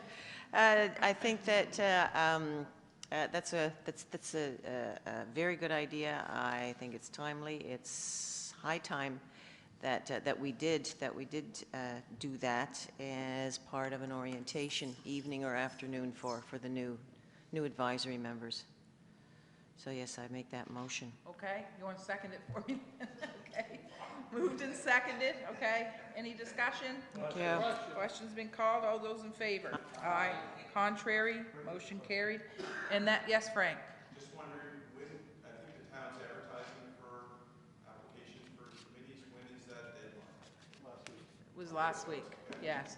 So we'll have to, so what happened today, is we deferred, we were going to make preliminary decisions on committee members, but that belongs at the council table. So we're going to move that there. So April 16th, we'll have all those names.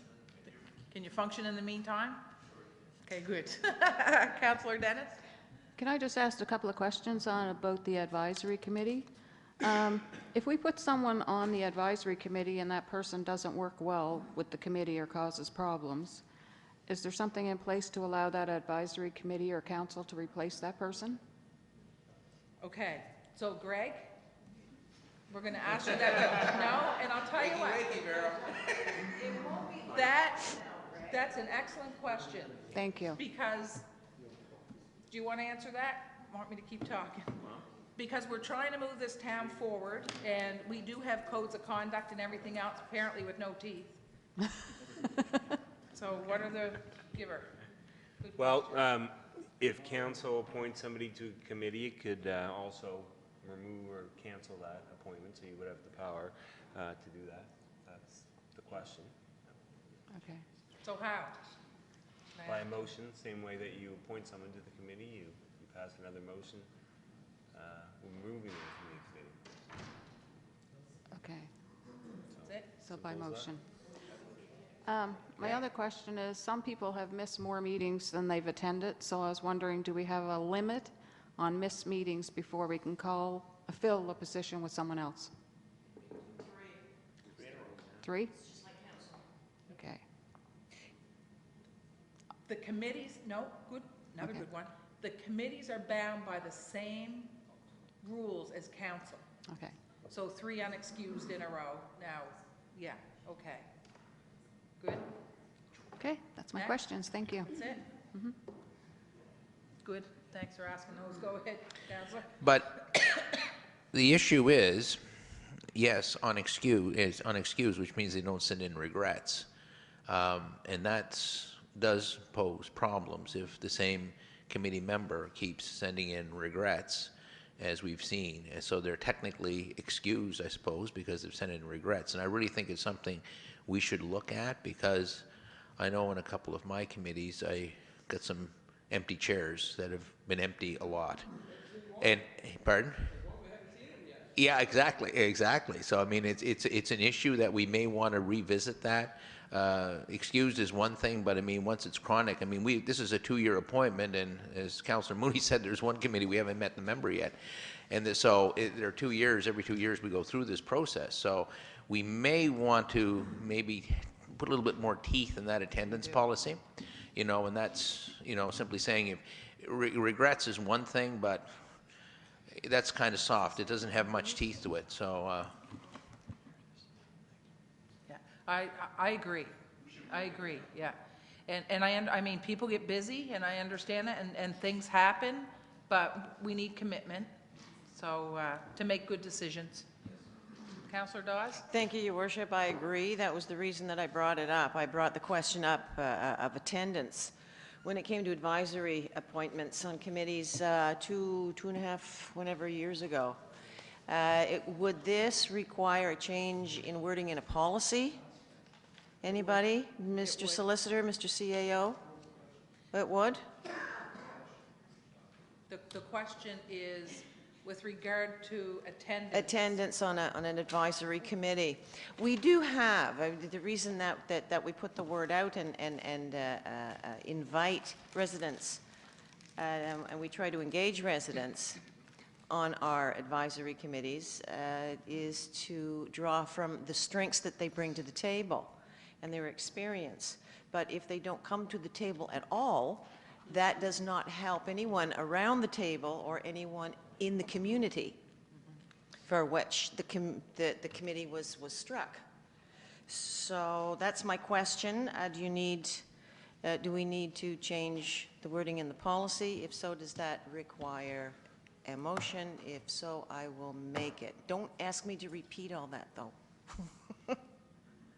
So there is a provision, and Greg can speak to this if he wishes. It's law, so it's his forte, not mine. But there is a provision in the MGA that requires that if somebody misses, I believe it's 3 consecutive meetings, that they lose their position on an advisory committee. But there may be a wiggle word in there. I think unexcused may be in there. The word excused was brought up by Councillor Langell. Right, and so if you, and this is a question for Greg really, is if the council wanted to have a more stringent requirement than that, you know, if you missed 2 meetings for whatever reason, or 3 meetings for whatever reason, that your position on a committee would be surrendered. I don't know if that would be possible, Greg. I defer to you on that. Yeah. You could have a more stringent conditions, but you'd have to have it spelled out in the policy. I'm just trying to find the wording right now. If you just give me a minute. I hope you do, because that will be the wording for the motion. Or council, just that staff be directed to come up with a more. That's good. Linda, did you get that? More stringent policy. And we'd all have to agree on what that would be. Do you mind if I'm going to ask No, council? no. Oh, yeah, I'm sorry. No, that's okay. I'll step Well, off. he's answering. He's going to answer, but go ahead. Just a quick question for Jeff or the solicitor, I guess. Jeff or the solicitor. On this attendance record, we get the chance, I think, if I'm not mistaken, to vote on these members at a televised meeting. So it would be up to the council to determine whether this particular person that missed 7 meetings out of 9 is still an active member on the committee. Should we vote for that person? Isn't that the way it works? So we either say, put him back on, even though there was 10 meetings and he missed 9 of them. Yeah. So I think the point is in the middle of it. So if we elect somebody new and they keep missing meetings, do we have the right to say, to step back? Are you're trying to work out a new policy? Is that what you're saying? We're just trying, we're trying to determine, you're right, if they miss 9 out of 10 meetings, then maybe we ought not see a repeat of that by virtue of our votes. However, if we elect somebody new, is our policy strong enough with just saying if you miss 3 meetings, and then because they put, if you have 3 excused meetings, you're okay. So all they have to do is send you, as the committee chair, regrets, and they can miss them all. Really, as I understand it. Yeah, that's just not. But that's okay? So that's not right. No, that's not right. It has to be corrected. So that's what we're trying to do. Yeah, okay, but that's okay. But even though that's great to do that. But when we go through the process, we as a council determine who's going to sit on these committees or not sit on these committees. And this is one of the points here. There's a few here that's missed quite a few meetings. So do we want to continue with them? That would be up to us, Exactly. right? Right, Yes. thank you. Okay, so do you have that, Solicitor? Yes, as a person appointed by the council as a member of a board, commission, or committee, who without leave of the board, commission, or committee is absent for 3 consecutive meetings. So that's what you're saying. That's what the purpose of regrets is. So sometimes if somebody says they're not going to be there, then they're noted with regret. If they don't say anything, I think they're just noted as being absent. So if you give your regrets within one of those 3, so it's not 3 consecutive, then you would not cease to be a member. So you could certainly have a policy that was tighter than that. So, oh, man. Okay, so 3 in a row, you send regrets. Right. You're okay to go. 5 in a row, you send regrets. Yes. You're okay to go. Right. All right. So what Councillor McIsaac is saying, when it comes to what we're going to do at the 16th, then we really need to think seriously if that's who we, not the person, but just because what people bring to the table is important. So we need to tighten it up so that if people miss so many meetings. Exactly. So can we do that? Can you, change the policy or just? Yes. Yeah, you can certainly change the policy. That wasn't my question. Yeah. Do you mind if we do? Do I mind if you change your policy? No. Just kidding. Councillor Lanto, go ahead. Thank you, Your Worship. I'm not clear on Councillor Dawes' motion. Could you repeat it, Councillor? I'm not sure what you were trying to do there, the wording.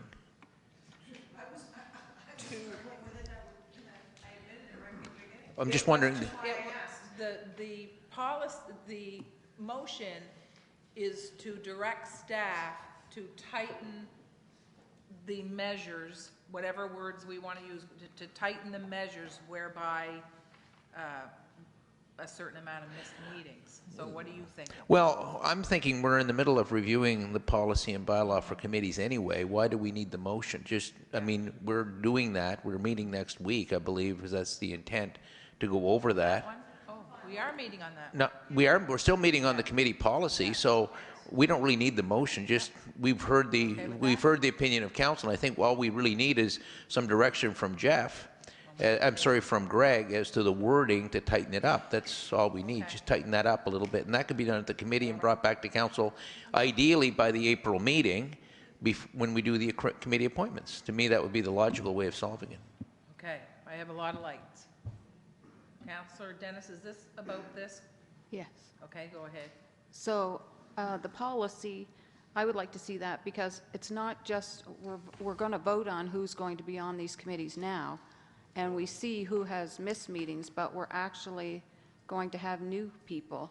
So that's why I feel we need the policy too, because if we have the new people and they don't show up for all the meetings, then we can have somebody who fill those seats that will. So when we do that, the meeting where we bring them all together, it would be really nice to be able to say, these are the guidelines. Councillor Dodge, you're on.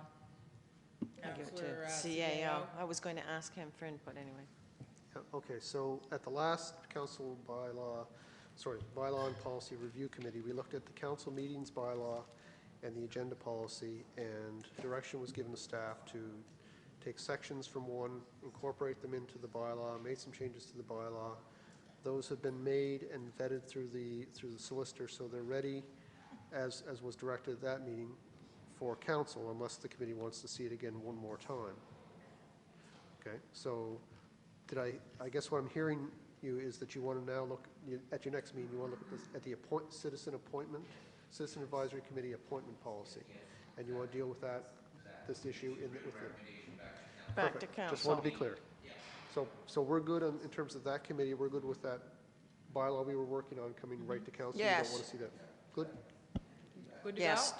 Do we even have, I don't even know, do we even have a policy in place that addresses this? On our advisory committees. Yes, because We the do. advisory committees are bound by By. the same as, go ahead. I'm going to give it back to, Yeah, we don't actually have our own policy. We've got didn't this- think we It's did. the Act. It's the Act that- Yes, that that's what we go rules by. on this. Now, you can leave it alone, and we don't need our own policy because the Act gives us guidance. But if you want to be more stringent or different, yes, and then you put it in your own policy. I would, and I believe everyone around the table is in agreement that, yes, we do want our own policy. Thank you. I just need to ask this. See, I thought we had our own policy because we have a council agenda policy, and within that policy, I think there's a couple lines that says committees are bound by the same rules as council. That's in the council meetings bylaw, and that bylaw deals with how the meetings proceed. Is running. Yeah, Yeah.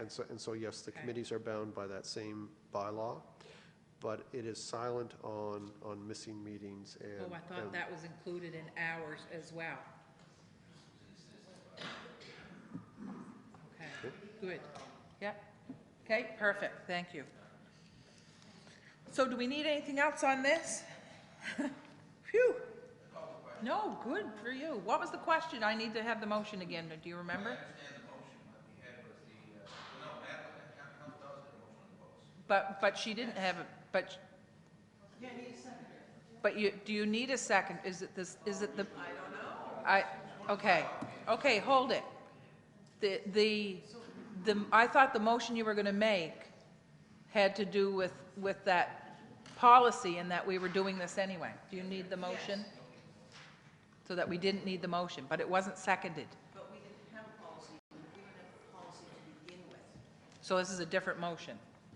Okay, so go ahead with your motion. So that was, you're going to make me walk backwards.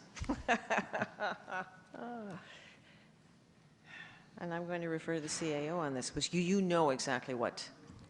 So what Linda was able to capture was that you want to direct staff to put more restrictive measures in policy concerning citizens missing advisory committee meetings. Thank you very much. And so that motion would give appropriate direction, and we can take that into the And we can, Committee and Bylaw and Policy Review Committee. bylaw review committee. Yes, thank you very much. Okay. I'm going to raise a point of order on this. We just covered it. We're taking it to the bylaw committee.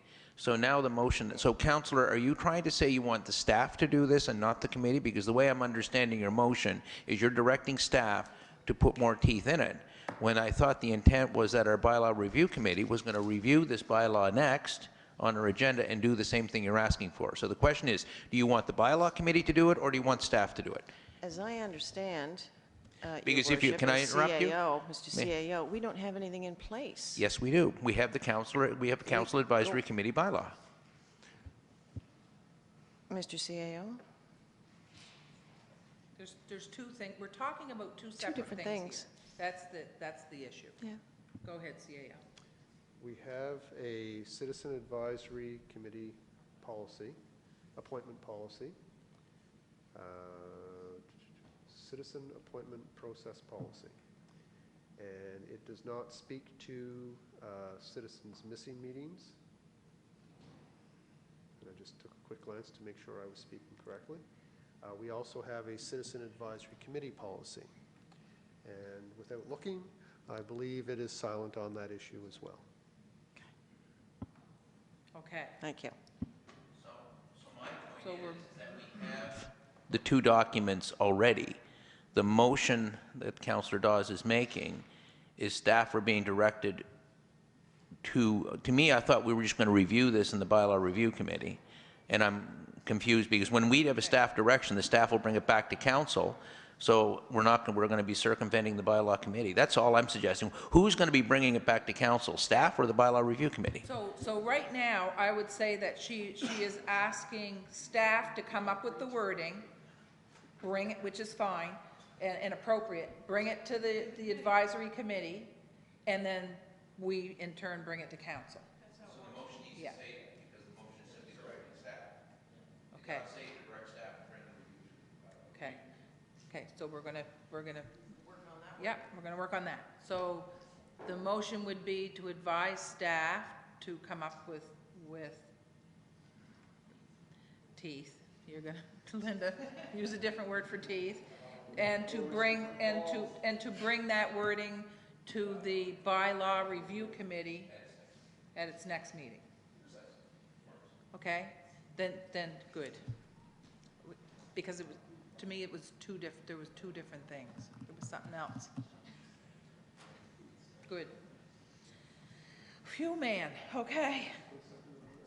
Need a second. Yeah, need a seconder. Moved and seconded. Discussion. Question's been called. All those in favor? Aye. Contrary? Motion carried. All right. We good? Youth engagement via committees. Now, this one, I think this one got deferred from the last meeting. And so, you know, the sober second thought, we don't need this if we're going to have that youth committee in place. So that's okay. And that youth committee, I think, is going to be really cool. Yeah. Councillor Dawes, go ahead. Okay, all right, that's great. A youth committee, when I came back from my very first FCM conference, I shared one segment that I took in Vancouver, and that was a complete entire youth council on stage. And I came back and I said, we need one of these. The youth is our future. I was so impressed, and I'm glad to see that we're now finally taking the steps to put it here in town where it should be. Congratulations. So how do we get rid of this? Was there a motion, but it was deferred, so now what do we have to do?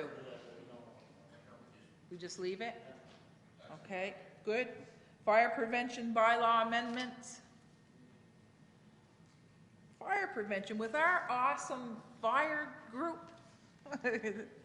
I see that smile, Chief. Go ahead, CAO.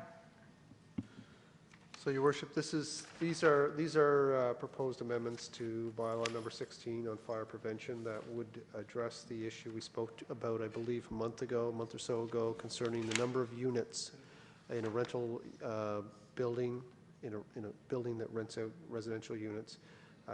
What this says is that 3 or more units will be subject to our inspection regime, and there's some wording around, obviously, I don't know if the fire inspector wishes to speak to it. There is a provision about red hydrants as well. There is a provision about red fire hydrants in. Yeah.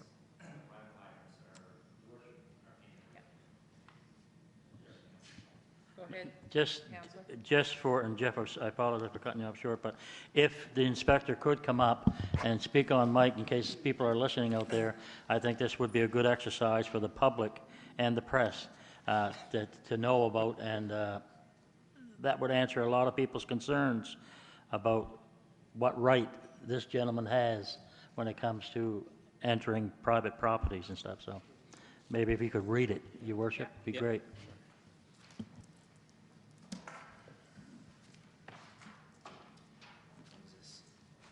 Keeping in mind that it says 3 and 4, we're aiming for 1 and 2.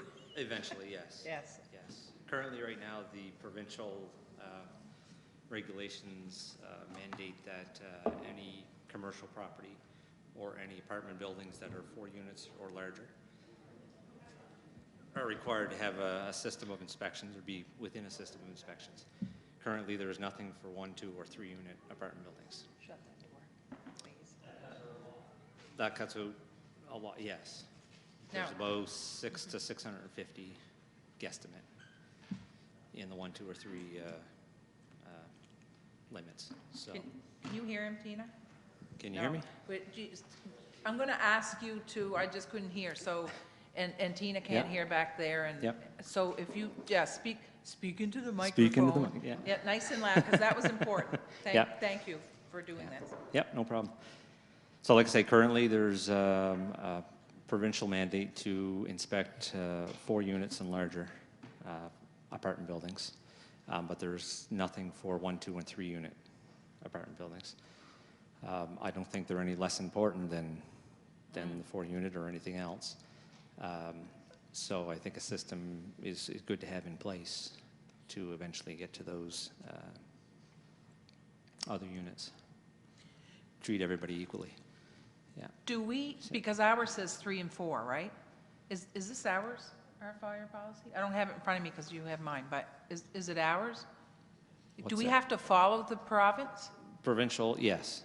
Provincial regulations require a system of inspections for 4 units and larger. So we have to do that, We but have what to I'm do that, saying yes. is, we have, do we have the right at this table? Thanks, Danny. Do we have the right at this table, even though the province sets the bar at 4, we can up the bar We can up to the bar, 3 and yes, 2? yes, Okay. that's the And that minimum can come standard. from our table? That's the minimum, yeah. Okay, you'd need so the province is the minimum? Yeah, you'd need Okay. to create Yeah. a bylaw or just a bylaw to be more restrictive. Good, okay, Yeah. thank you. Yeah. Councillor Langell? Yeah, I'm just reading, while I'm reading here, I don't see any reference to 3. Where's the 3 at? I have a 1 and 2, part 1 and 2, but I don't see the rest. So I'm assuming this is added to bylaw 16?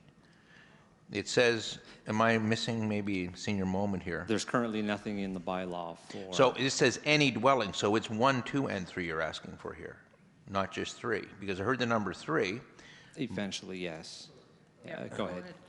Sorry, I see what's confusing here is the bylaw amendment says any dwelling, not that's solely right. occupied, because Councillor McIsaac had a concern that we were cutting it off at 3. So what we're doing is in the bylaw, providing full scope of authority, but there is a policy that will come forward at the council meeting that says our current policy is 3. And that is easily changed, as we discussed before. A policy can be changed with fairly short notice and without the public hearing and the whole thing. So this gives council the authority to set the number, and the number you'll see in the policy that will come forward at the council meeting. So my question is, what would spark an inspection? I mean, so I've got an apartment upstairs, which I don't, but I have an apartment upstairs, good tenant, everybody's happy. All of a sudden, knock comes to the door, the inspector's there at 8 o'clock in the morning, wants to do a tour of the house. Is that what would happen? There would be notice given. We Okay, wouldn't just show up. so what would Yeah. be the reason to spark the inspection? Why would you, I mean, we've got a number of rental properties in the town here. Does that mean that every rental property now is going to be inspected? Is that the intention of the fire That would be department? the intention of the changes, yes. So the plan is to inspect how often? Once a year? Currently, the commercial properties and the 4 units and higher are on a 3-year rotation. So it's once every 3 years, you'll be Yeah. inspecting every rental property, and that's with another unit will be inspected. What about things, for example, that will include boarding houses as well? Yes. Seniors' homes? Yep. Okay. Anything that's not provincially regulated. Yes, so you would be inspecting that. So, Yeah. so our residents would be seeing your smiling face once every 3 years, whether they like it or not. Yeah. They'll probably pay for it. Yeah. Yeah. Good question. Okay, did you need to say something? Because you look like you got your, I want to say this. Go ahead. I want to say this, and I'm going to try to make David blush here a little bit. He's been our fire inspector how many years now? About 8 years. About 8 years. 8 years, yeah. Just And about. I don't know that there's a municipality in this province that has a better record, a better practice in terms of inspection, fire inspection. I think we're fully up to date on all of our required inspections, which allows us to go into this area. I don't know that there's another municipality that is even up to the minimum. Yeah, and a lot of the credit goes to David. All the credit. Thank you. Yeah. Yeah. Your worship, Face Chair. Your worship, if I may, something not related to this, but I just wanted to ask David, since he's here, we don't see him often, if with your permission. Dave, concerns have been expressed to me by 2 landowners in the downtown who own properties that are larger than 2 stories, so you can pretty well figure out who they are. And their concern is, both are good, by the way, there's good, bad, and ugly, but these are the good guys. Their concern is that the sprinkler requirement for 3rd floors is, and the question has been asked me by both of them, is that our requirement, or is that building code requirement, or is that fire standards? What is the story on that? That's building code requirements. Okay, that's building code, but what if it's an old building, like a heritage building in this case? Aren't we allowed to relax that a little bit for heritage buildings? My understanding is you can. I don't believe for heritage buildings, no. And when there's a change of use that takes place within a building, then that building is required to be brought up to today's code requirements. Because one of the things we're trying to do is develop that downtown. Yep. But right now, it's cost prohibitive for those owners to take those second and third floors and sprinkler them. Is there any way that you could look into it with your counterparts to see if there's some way we could work with some of these building owners to, because the numbers I've been given for sprinkler systems is horrendous, and they just, the properties aren't worth the cost of the sprinklers. But the question, and right now I imagine all of my colleagues around this table are just petrified on the future of Yarmouth downtown, that we're seeing an awful lot of empty buildings, and I think part of the problem is code in many cases. Is there any practices that are in place in other jurisdictions that can allow us to maybe work with these individuals or these developers to maybe somehow get some of these buildings back in use? Because to be honest, if we don't do something, they're going to be gone, and it's going to be an issue. Fire safety consultants can be an asset for something like that. They basically overview the building and pick it apart and come up with alternative solutions, if there are any, to be able to change the use or put whatever you want in there. Yeah. So those would be generally provincially corporations, companies. So you're saying, like, so I'm thinking as you're speaking, Scary. So you say there's fire safety consultants. So this would be a consultant They're that would private, work. yes. Private. Yeah. So would it be possible to maybe get one of these consultants to come to Yarmouth and maybe meet with some of these property owners or developers that it's made available? I know Natalie's sitting in the audience. I mean, we've got to do something with our buildings. Yeah. We also got to show our community that we want to work with our downtown businesses to keep some of these buildings going. So we need to be proactive.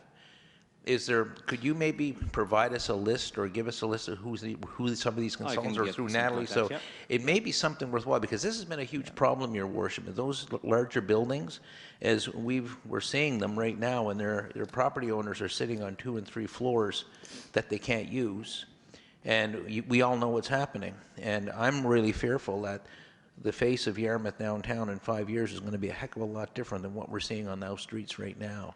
And I'd love to see us some proactive, some way. We with the Heritage Committee at one point did bring in Kevin Barrett from Halifax, and another consultant came in here 2 years ago to work with our building inspector because there are certain grandfathering is allowed to the older structures, so as not to make it prohibitive for them to put in new uses. So I get a feeling what you're saying between the lines. I know you've got the law to deal with, but from a consultant point of view, they can give some creative ways to maybe get around or at least appease the requirements that you have to enforce. Right. So I think it would be a really good dialogue, Your Worship, to maybe get some guidance there, because we really got to do something. Yep, so on 2 occasions now, we've had Ted Ross and Mr. Barrett come into town to meet with owners of heritage properties generally, and unfortunately the last time, about a year ago, you'll recall, we had very little, actually nobody show up. But that's not to say it isn't worthwhile, and I think your suggestion of maybe engaging Natalie in that, because we have we have several older buildings in the downtown, and that is continually brought up, is that it's cost prohibitive and how do you do it. So maybe in addition to those gentlemen, a fire consultant, and kind of make a workshop out of it, information evening, so kind of to spur or spark. But in the downtown and on Main Street particularly, we know who we're talking about, the owners of those particular buildings, but there is also a broader issue of some of the old homes and that, and there may be ways that that people can learn something through the building code discussion. So I don't think it's a bad idea at all. We've done something similar a couple times before. And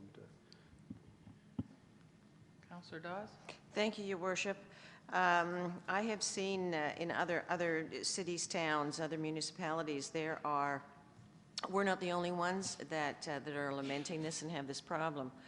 Other municipalities, somehow they just attract innovative thinking on the part of some of the building owners.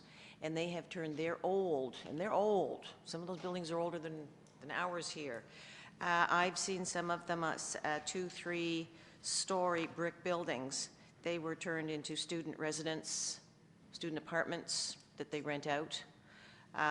One entire building, as an example, was turned into an dry indoor secure storage, where they turned the rooms into rental units, where people could rent and they could store things, where they wouldn't have to worry about dampness and mold, et cetera, et cetera. There are a lot of innovative thinkers out there. Yeah. And it can be done. It has been done. And I keep hoping maybe someone will think of doing something with their building here too. So it is out there. The ideas are there. Definitely. Yeah. Councilor Landrieu? Yep. Thank you, Your Worship. I'd like to make a motion, given that Council directs staff to look at setting up an information session for property owners and developers in the town of Yarmouth involving heritage agencies and fire agencies and other agents they feel necessary to be together for an information session at an evening in the near future. Got that, Linda? I don't want to embarrass Linda either, but you're just good. She's great. Okay, so the motion's on the floor. Do I have a seconder? Second. Oh, Councillor? Thank you, Your Worship. My question will be to you, Mr. Inspector.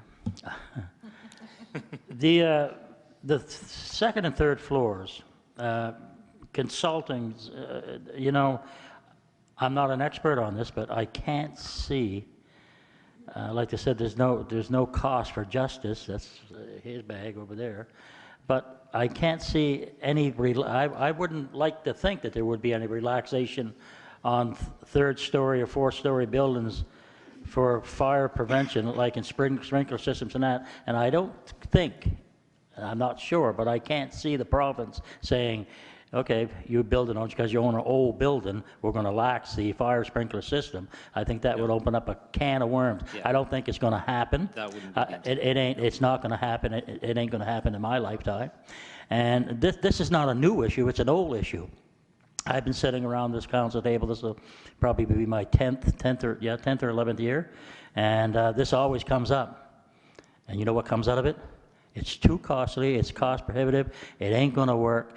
There's not only that, but there's parking, there's all kinds of issues for opening these up. It's a great idea, great idea.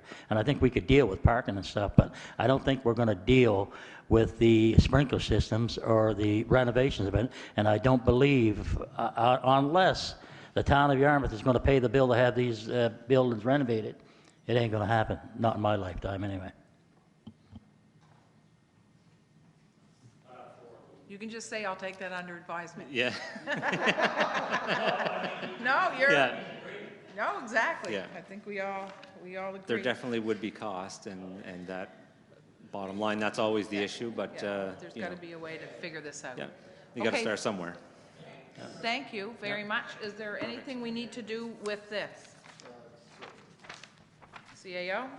There's actually nothing you need to do with this, because this will show up for first reading at the council meeting. And that is, I'll jump off there for a second, is that in our bylaw and policy review committee meeting, Councillor Landrieu made the point, and it's quite accurate, is that bylaw amendments don't need to come to committee of the whole before they go to council, but this is a case in point where I think we probably derive some value from the discussion with the inspector.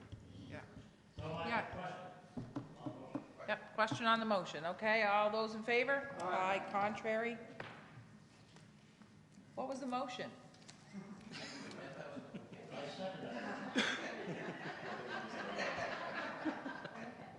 I'm feeling the love. It'll probably go away when I realize. That's it, sorry. I still have my mind on those third floors. Okay, thank you. Any nays? Good to go. Motion carried. Thank you very much. You can come back anytime. You can sit with Frank and his company, because I don't know if how you doing over there? Are you catching everything? Kirby loves it. Good. Report on, okay, so we took out the heritage property. Report on truck route meeting. Do you have that? Who has that? Caroline? No, well, just even, I wrote the report and I attended the meeting. So did Dave. And Dave has handled the truck route stuff in the past. Sure. so who can hear you?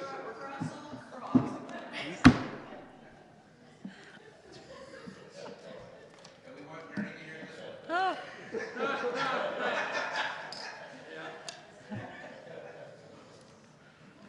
Thank you, Caroline.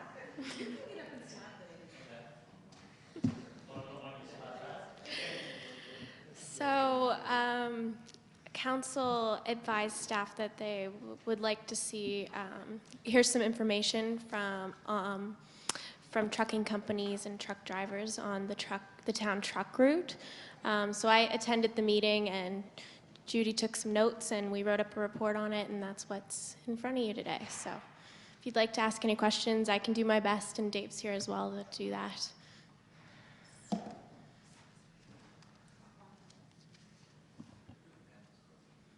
Councillor Dawes? Thank you, Your Worship, and thank you for calling that meeting and attending it and giving us this report. This is something that we've been waiting for. I've been waiting for I think close to a year. The truckers, yeah, they were complaining on the streets when I stopped them last year and I talked to them. Great report. I'm sorry that I could not attend that meeting, but we had something going up here almost simultaneously. And who do I sign up, and who do I sign up with, and where do I sign up for this ride along? I don't know, but I can figure it out for you. Thank you. Okay, put me on that, please. Thank you. Tina, just one second. Did you want to talk to Caroline when she's done with us, or are you? Okay, yeah. Yeah, no, I know, she's available for whatever you need. Okay, go ahead, Councillor. Thank you, Your Worship.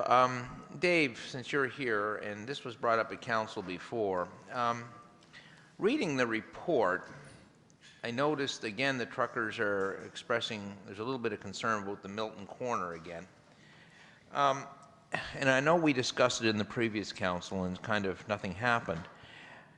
Has there ever been any thought about taking that median out of there, that's there that we've had on Vancouver Street? Because I've had a lot of, now we have two issues. In fact, I was at a police advisory board meeting in Halifax, and the comment was made is that we actually did something right. We couldn't have picked a better spot for our police station where we picked it, simply because it's a direct route.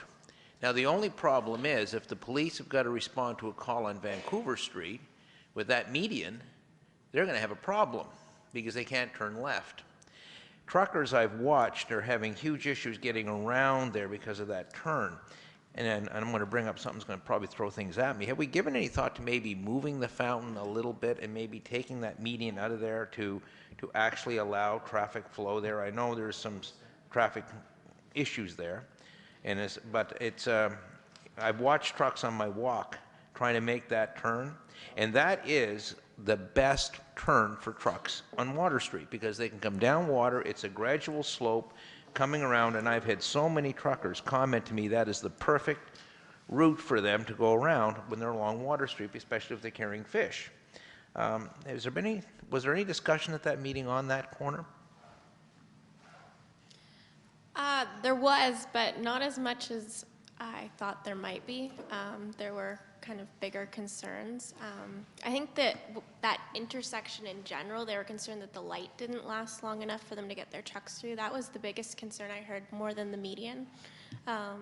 Although they did say it can be a struggle to make that turn. I really didn't know what they're referring to as far as the length of light, because they're making a right-hand turn there. So, I mean, you can make a right-hand turn in a red light, so I didn't really follow that at all. But As far as taking the median out, one of the recommendations for putting, when we did the warrants for the lights there, was that a median should be put there because you'll back traffic up through the light and it won't move when somebody's trying to make, especially trucks, a left-hand turn onto Water Street. It'll just snarl everything up. So that was one of the recommendations when we did the assessment for light installation there, traffic lights. Councillor, Yep, thank you.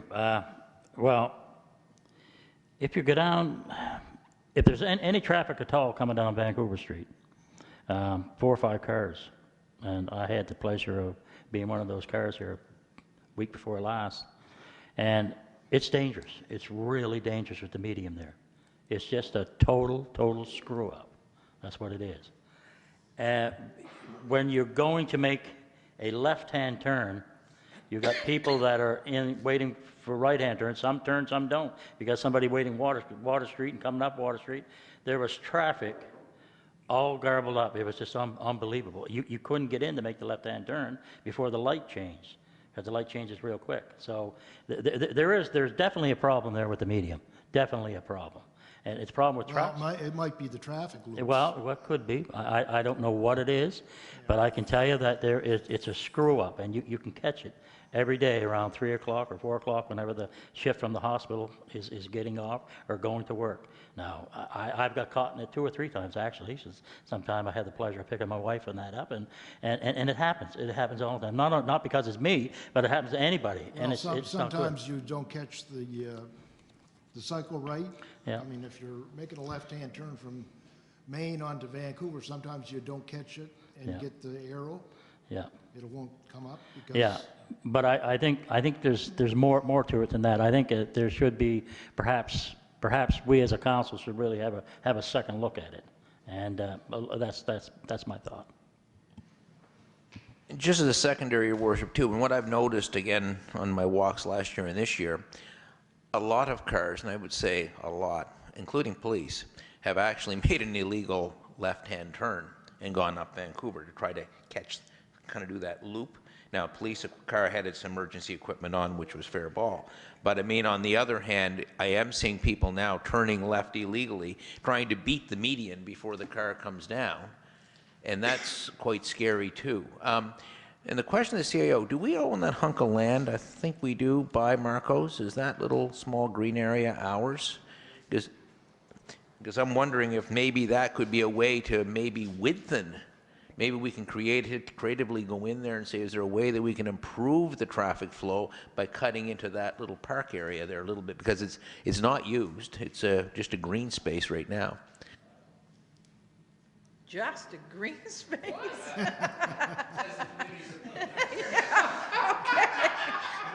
Yeah, you, oh, help us. Oh, my goodness. So he's looking right now, just to, it'll only take you a second anyway, won't it? I'm just looking at what the next one is. Okay, so we don't have to, there's no motion for the truck route, you're just advising. Yeah. Thank you, Caroline. Good. Beacon Park playground equipment for children with disabilities. I think it was referred to recreation, wasn't it? Recreation doesn't do playgrounds. Rodney said that he gave a report to council. I haven't seen it. Okay, he did. Okay. Okay, you're gonna. Go ahead, CAO. Sure. If, on the item that you're on, not on the other, just bring up my copy of the report you're looking at. Right, so if you go to page 2, page 1 is numbers, right, and 2 different packages. Page 2, conclusion. The original request from council was to estimate a swing set for children with disabilities. The estimated cost for 2 is approximately $24,000. I'm rounding up. Estimated music for Beacon Park, $24,000 940. The music for Beacon Park, I'm not sure where that came from. That wasn't a motion or direction from council. That was that's what page 1 was. And he talks about he says, I gave another option in your request because once you become aware of the reality that the surface is just as important as the structure in terms of accessibility, and including the person with a disability promoting interaction with others is the goal, the challenge becomes costly. Okay, so he has a 6-year plan for Beacon Park that he goes through there. And he talks about the structures again. So you do have the price, if that's what you were looking for, the price for 2 swings for wheelchair users. It would be about $24,000, but there would also be the cost associated with the surface and the accessibility from parking lot or sidewalk or what have you for the children to get there. So that is location specific. So if you choose, depending on which park you choose, it could have a different price point. But the equipment itself is about $24,000.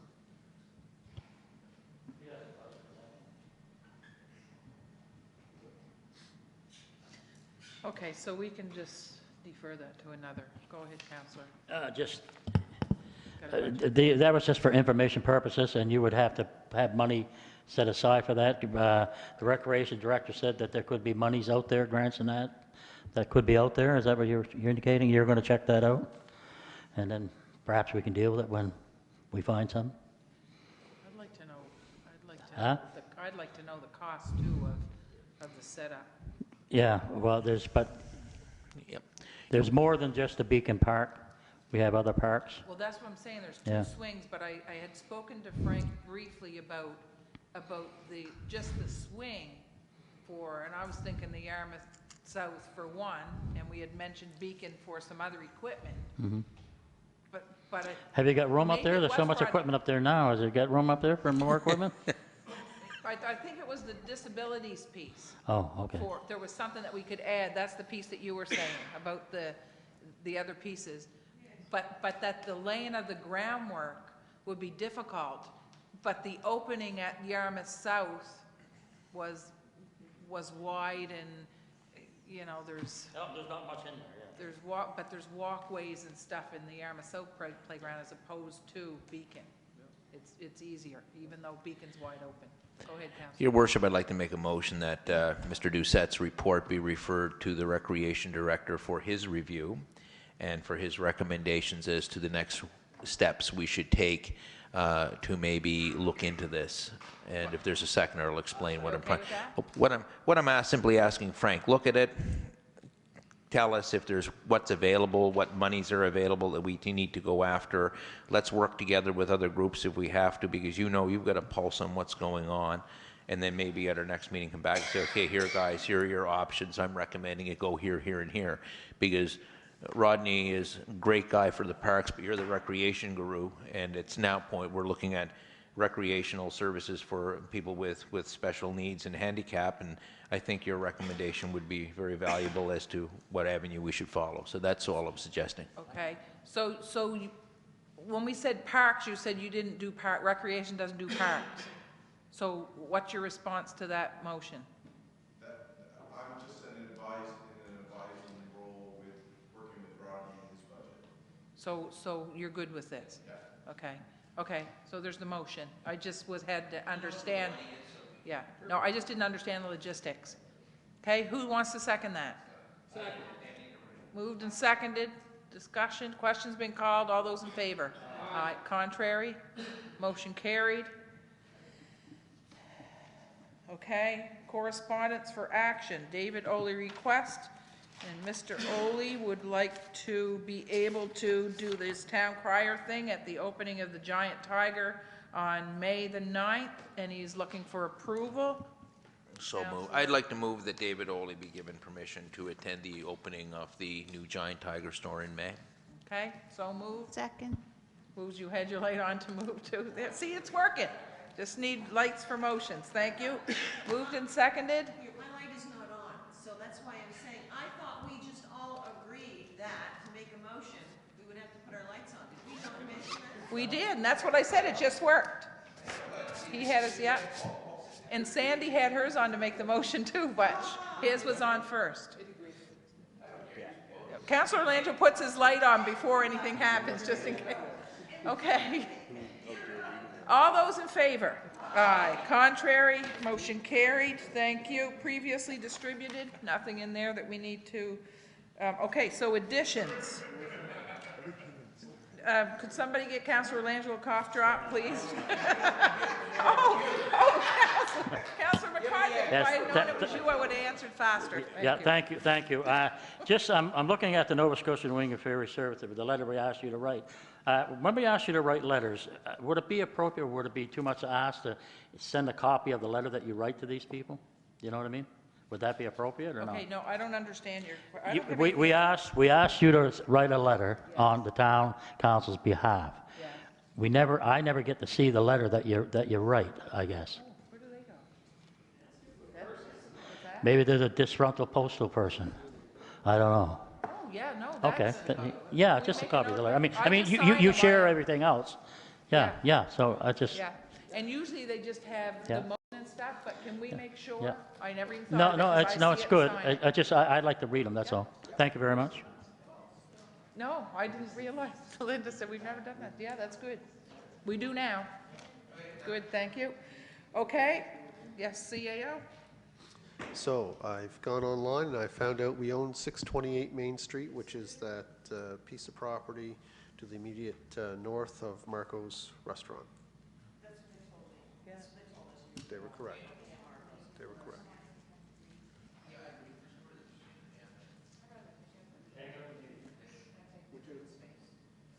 Okay, go ahead, CAO. That's going to be a circus. Would you like, as the engineer indicated, when we looked at the lights, putting the lights in there, that was part of the consultant's recommendation based on the traffic counts, was to put the median in if you're going to put the lights in.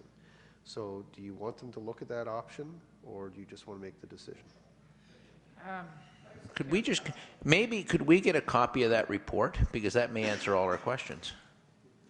If we can get a copy, just send us a copy of that consultant's report, and then, because our questions may be answered in there, and if we share it with council, then if we want to bring it up at a future meeting, we can. Is that, how old's that? Pardon me? What's that? Okay. I just remember when I was with the RCMP, they put the medium in there, and I said, what are you doing?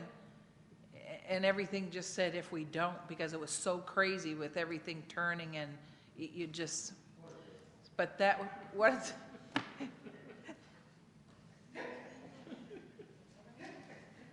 Okay, we're going to get the report and take a look. Okay, good. So we need a motion for that. Okay?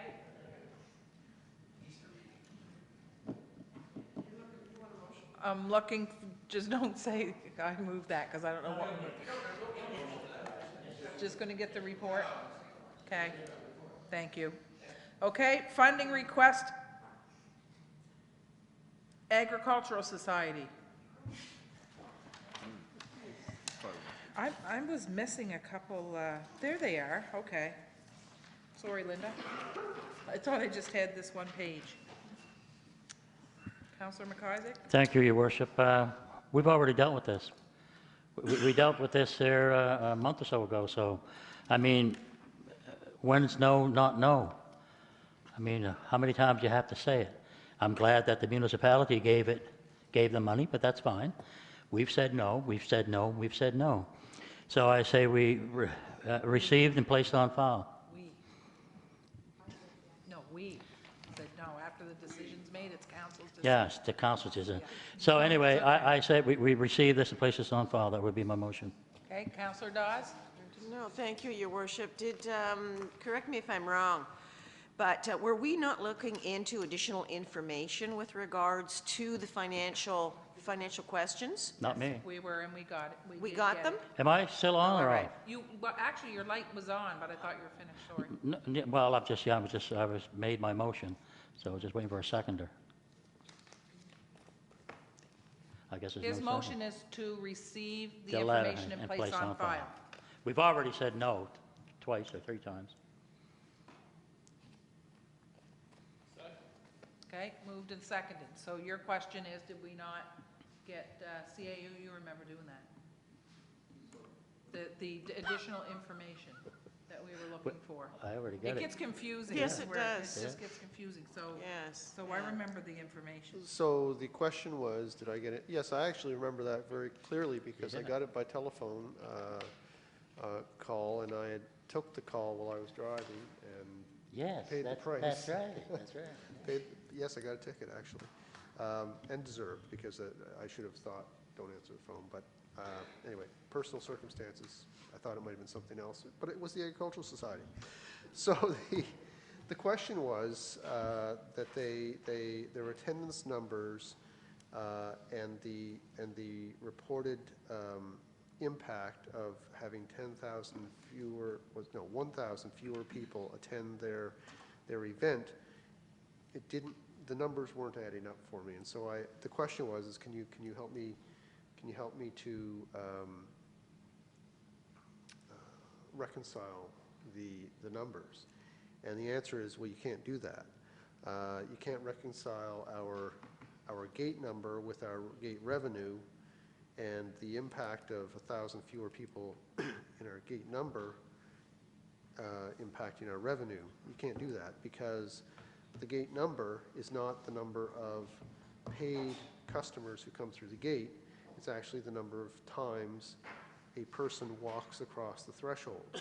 So if somebody is a paid customer and they go in, that's one, and then they forgot their keys in the car or they left their mittens in the car, they go back out. Now, I don't know if they count them on the way out, but they certainly count them again on the way in. And so they come up with a number, and I forget what the number was it something like 50,000 attend the event? Well, attend means they actually cross that threshold either one way or 2 ways, and that number doesn't, you cannot reconcile that number with their gate revenue. So I think that was. I'm sorry, but that's rocket science. That's over my head. If you charge admission, Yes, then you have sold a ticket. yes, Then you have a number to fall back on. yes. Yeah, it does. Yeah. Is it rocket science? Is it rocket science? Right, so the part that didn't make any sense to me, and maybe no sense to council, was that their reported impact on the numbers attending was multiplied by an adult daily pass to come up with the financial impact it had on their books. That was from their numbers attended, this 50,000 number. So when it was reducing at a full rate of a pass. But when it's increasing, when they're counting it up, it's only at about $2.50 it works out to per person. So again, it is what it is. The numbers themselves, the attendance numbers, are not numbers that you can then turn to the financial statements and rely on to help you understand what is going on at the exhibition. That number is To me, income is receipts. right. And if I don't have, if I have a number of receipts, then I can calculate what income Right. I derive from They don't these publish the receipts. number I'm of- just trying, I don't want to cut you off, but I am. Sorry. I want to be fair to them. I truly do. This town did not start with accountants. Our heritage, our original heritage in this town should not be forgotten. It should be respected, and it should be kept and supported into the future, and that is the agricultural side of this town. I respect that. I do want to support it, but I also have to have straight numbers. I have to have clear information. I do want to support them, but I'm not shooting into the fog. And maybe I should turn my light off now. But thank you. Yes? No, I was just going to say, not anybody at this table is willing to make a decision when numbers just don't. I'm sorry, but for me, numbers have to Simple as- jive. It's as simple as that. That's It has my bread and nothing- butter. Yeah. So the motion on the floor is to receive and place on file. Question's been called. All those in favor? Aye. Contrary? I would say nay. I still want to see numbers on paper. Okay. So, one, two, three, so 5 to 2. Numbers on paper, I'm willing to sit down and look at them. Yeah, we're, yeah. So if they provide the numbers, all the councillor has to do is move a motion of reconsideration, and we'll discuss it. Yeah. Or bring it off, bring it back. Yeah, good?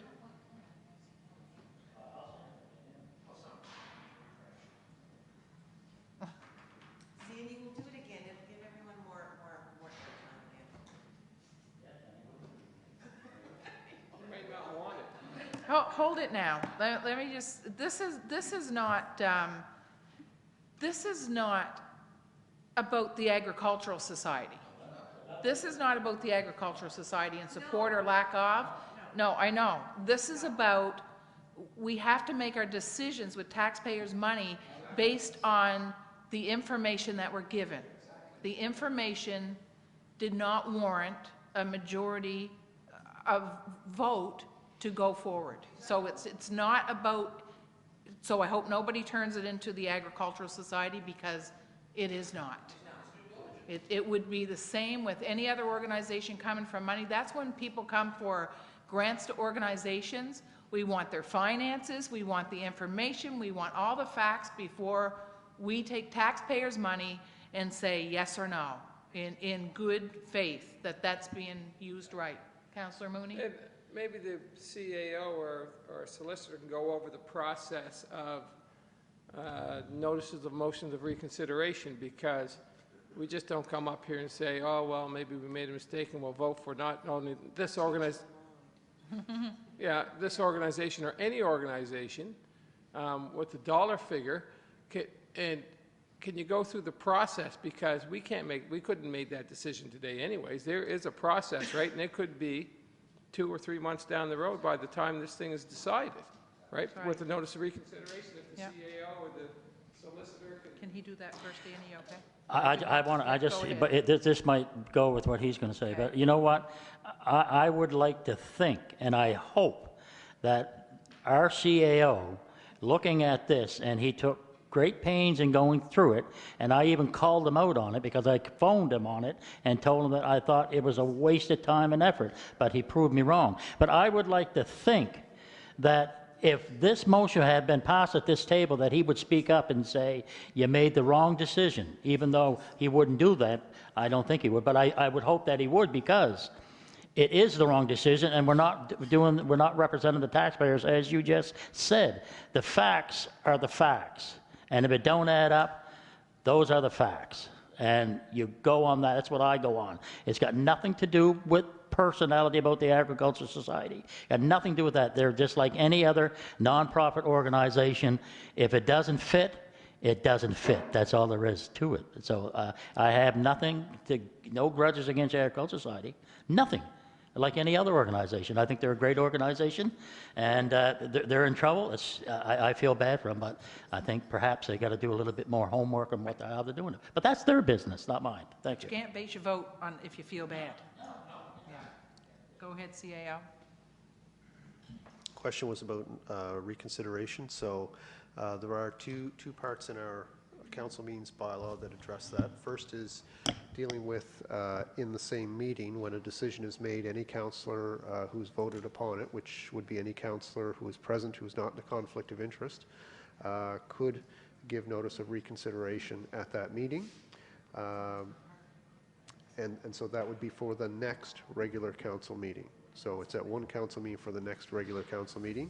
And subsequently, after any resolution has been voted upon, any councillor may, at any subsequent regular meeting of council, give notice for reconsideration or rescission of the resolution for the next regular meeting of council. And so if a councillor wished to have a motion that has already been approved or passed or otherwise by council, at any regular meeting, you can give notice of motion for the next regular meeting for reconsideration. And so then there's a vote on whether to reconsider it, and if the vote passes, then the question is back on the table for reconsideration. Okay, so good. Yep, go ahead, Councillor. So if Councillor Dennis or Deputy Mayor or Councillor Dawes has a conversation with the entities, they can still bring this up at the next regular council meeting. So you get a chance to do your homework then. Good. Good, okay. Funding for Adopt-A-Block. That's it for you, lady. Thank you, Your Worship. Communities in Bloom had requested last year, when we discovered that WasteCheck decided no longer to sponsor the Adopt-A-Block program because of budget concerns, which I still scratch my head on, but that's another issue. They decided to prioritize their funding elsewhere, and their prioritization to get rid of the Adopt-A-Block funding. I understand the CAO can correct me. There was a meeting of CAO subsequent to that, and discussion was made, our understanding was made that each unit should do their own thing if they're going to do their own thing, and I do know that Argyle is doing it. The Adopt-A-Block program, and why I'm bringing it up today, is we're getting ready for a community cleanup at the end of this month, and Adopt-A-Block program fits into that quite nicely. And what it is, it's an opportunity for nonprofit groups to clean up a kilometer of the town, and in turn we give them a donation of about $100. It works out about $100 per kilometer. And they work in conjunction with us, and it's all coordinated through Dave's office and his secretary Sabrina and the Communities in Bloom committee. We brought it to council. Council discussed it, and it was referred to budget. But unfortunately, our budget will not be finalized until after the cleanup. We would like to do our promotions to let people know, A, if there is that financial incentive or not. So given that, I'd like to make a motion on behalf of our committee that the Town of Yarmouth fund the annual Adopt-A-Block program to the amount not to exceed $3,500. That is my motion. Councillor McIsaac? I second that motion for discussion. Oh, God, you guys rock. The old press the button trick. I did, and I appreciate that. Yeah. Okay. Councillor Dawes? Councillor go ahead. Dennis? No, you're first. I just hit the button because I didn't see. You're first. Go ahead, Councillor Dawes. So this would, as I understand, correct me if I'm wrong, but this would go through Public Works budget? It would not? It would it not? And I remember this came up last year. Someone did remind me. What did we decide to do last year? Yeah, you referred it to budget. Your Worship, maybe to put clarity, what had happened last year is we had a number of groups who had done the cleanup every year with WasteCheck. We know that. And they assumed that they were going to get paid through WasteCheck. Unfortunately, WasteCheck canceled the funding, so they were left high and dry. So Communities in Bloom brought it to council for us to do our own program. Council at the time decided not to fund it for this last fiscal year because it wasn't in the budget, and it was agreed to put it in, or at least to recommend it to budget for this fiscal year. So that's what happened. Now, as Public Works, are you willing to give up $3,500 out of your budget?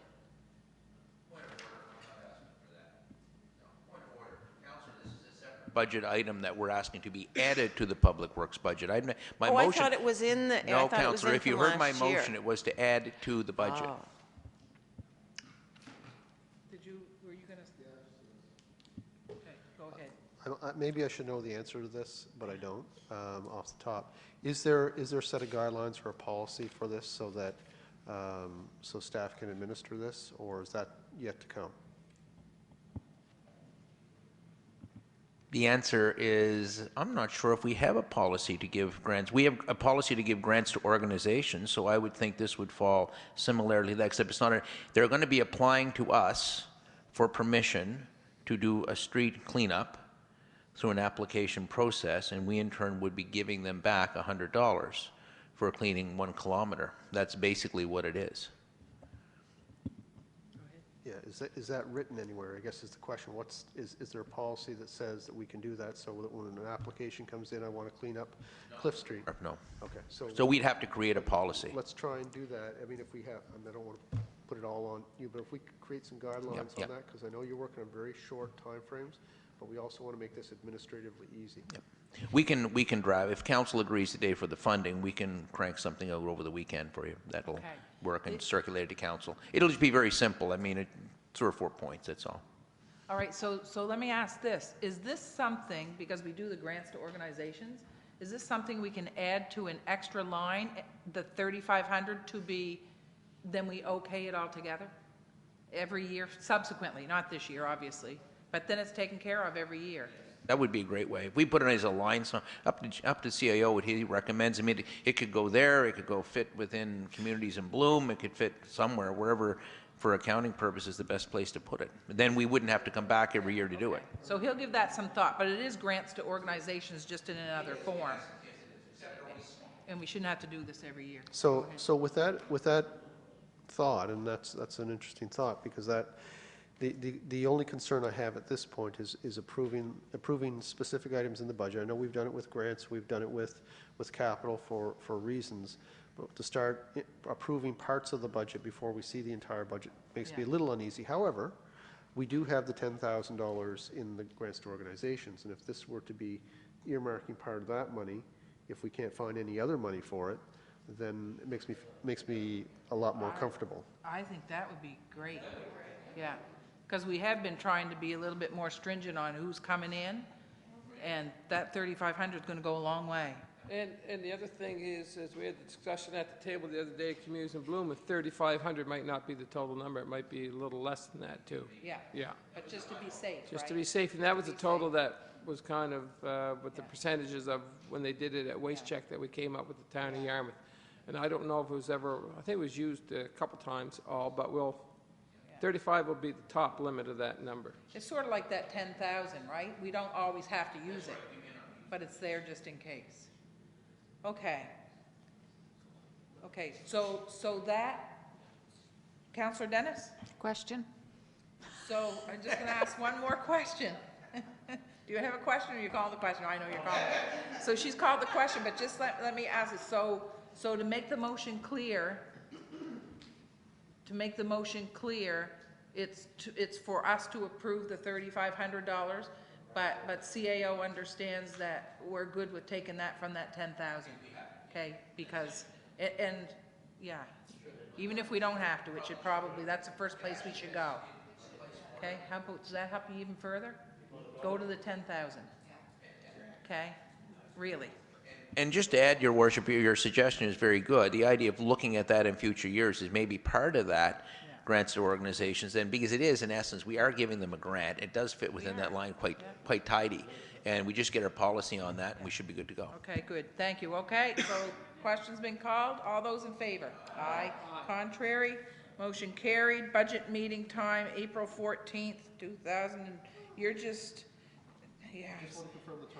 Yeah, I know. And I was going to say, and I know people have a problem with the afternoons, but no, it was going to be from, it's just that one.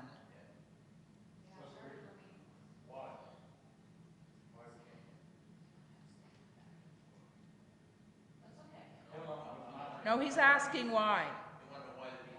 Next week was changed because they just need further time, and then the week after, I just put it to the afternoon because the morning was crazy. But that's just me. If you need it in the morning, you know, I just really like to, I mean, I think everybody wants to be a part of it, that's all. But after that, I think we go back to,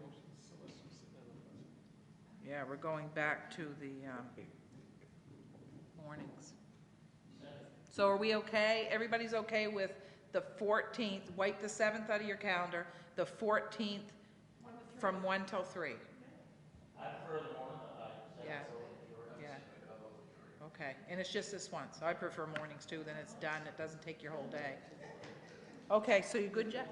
Good? All right. All right. Request for decision installation of backwater valves. Hello. Love it. Go ahead, CAO. Thank you, Worship. I'll let the engineer speak on this one, but this is really requesting direction on whether or not you wish us to prepare a bylaw amendment, and Dave will talk a little bit about the issue and the proposal. The issue is that it's subject to interpretation under the Canadian National Building Code and the National Plumbing Code, whether or not a backwater valve is required in new construction. So rather than leave it up to the individual building official to decide, should there be a change in the official, then the interpretation of the code may change. So in order to take that and require that every new home have one, we want to amend the sewer bylaw.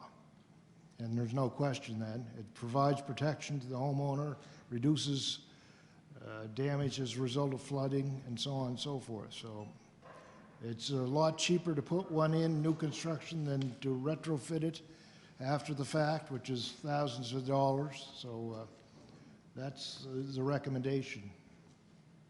Good recommendation. Councillor McIver? Yes, thank you, Your Worship. My question would be to the solicitor. If we're going to add this new bylaw and this new procedure, I build a new house. I have to, because of the town's restrictions, that they tell me that I have to put in a what is it? The backwater valve, which I did in my new house. And then it malfunctions or something goes wrong with it. Who's liable for that? Whoever put it in. Whoever put it in? Not the town, even though they said that it's a new bylaw has to go in. The town's not liable for any of it. Okay, that's great. I think it's a good idea. They require maintenance as well. That's up to the homeowner to maintain them. So Yeah, no, just so people will know out there, that's all. Okay, great, thanks. Good. Councillor Lanjo? So I'm assuming, just listening to the CAO and reading this, that you're ideally looking for a motion, I'm assuming at this point? Go ahead. Sort of. Somebody else got their light on? Councillor Dennis? Okay, go ahead. Yeah, so what we're looking for is this is a proposal. It's not a requirement at this point. It is subject to interpretation right now through the building code and building official, and we've talked about this. We've had many issues in the town where people have had unfortunate situations that backflow valves could have helped prevent. So the recommendation here is to help people protect themselves, really. And but if it's your desire not to do that, then we would take that direction. But it's a recommendation that we would make a part of a requirement of any future sewer connection. So your direction or your motion would be to direct staff to prepare the amendment to bring forward to council. You put your light on? What's that motion? To direct staff to...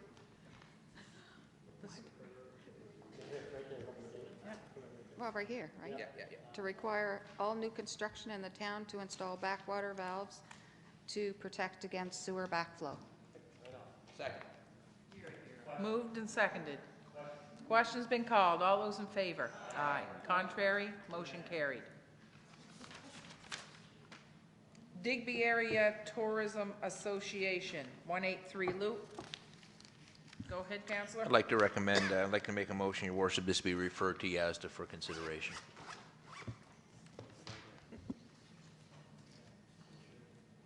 Can I have a seconder? Yeah? Go ahead, Councillor. After a thought, I realized I had to put my light on, and I'd like to second that motion. Thank you. Oh, my goodness. And it hasn't even been 3 hours yet. Next council. I know. That's what I'm telling you right now. If everybody's listening to my direction.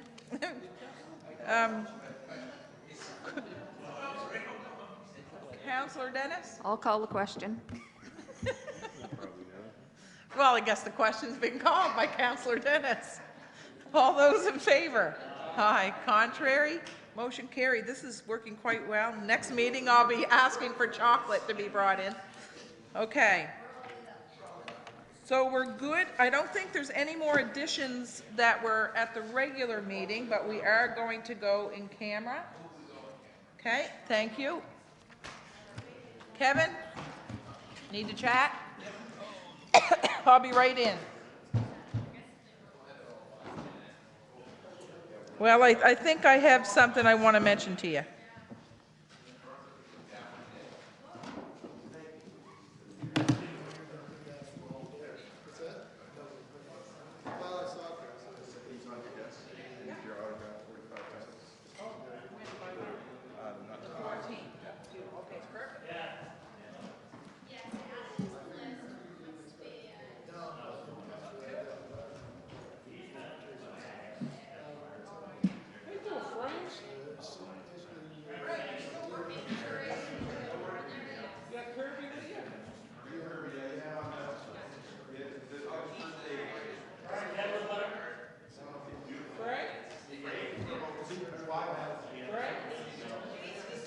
This is connection wise, sewer connection wise,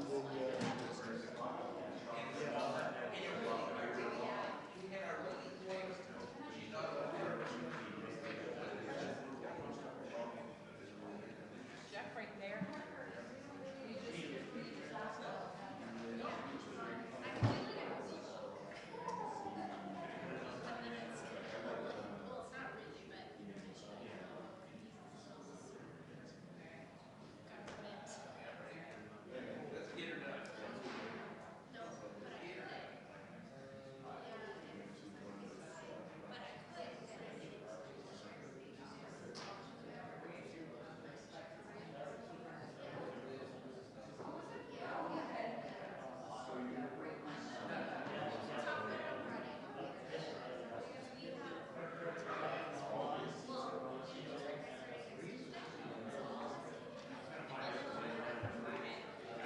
Linda!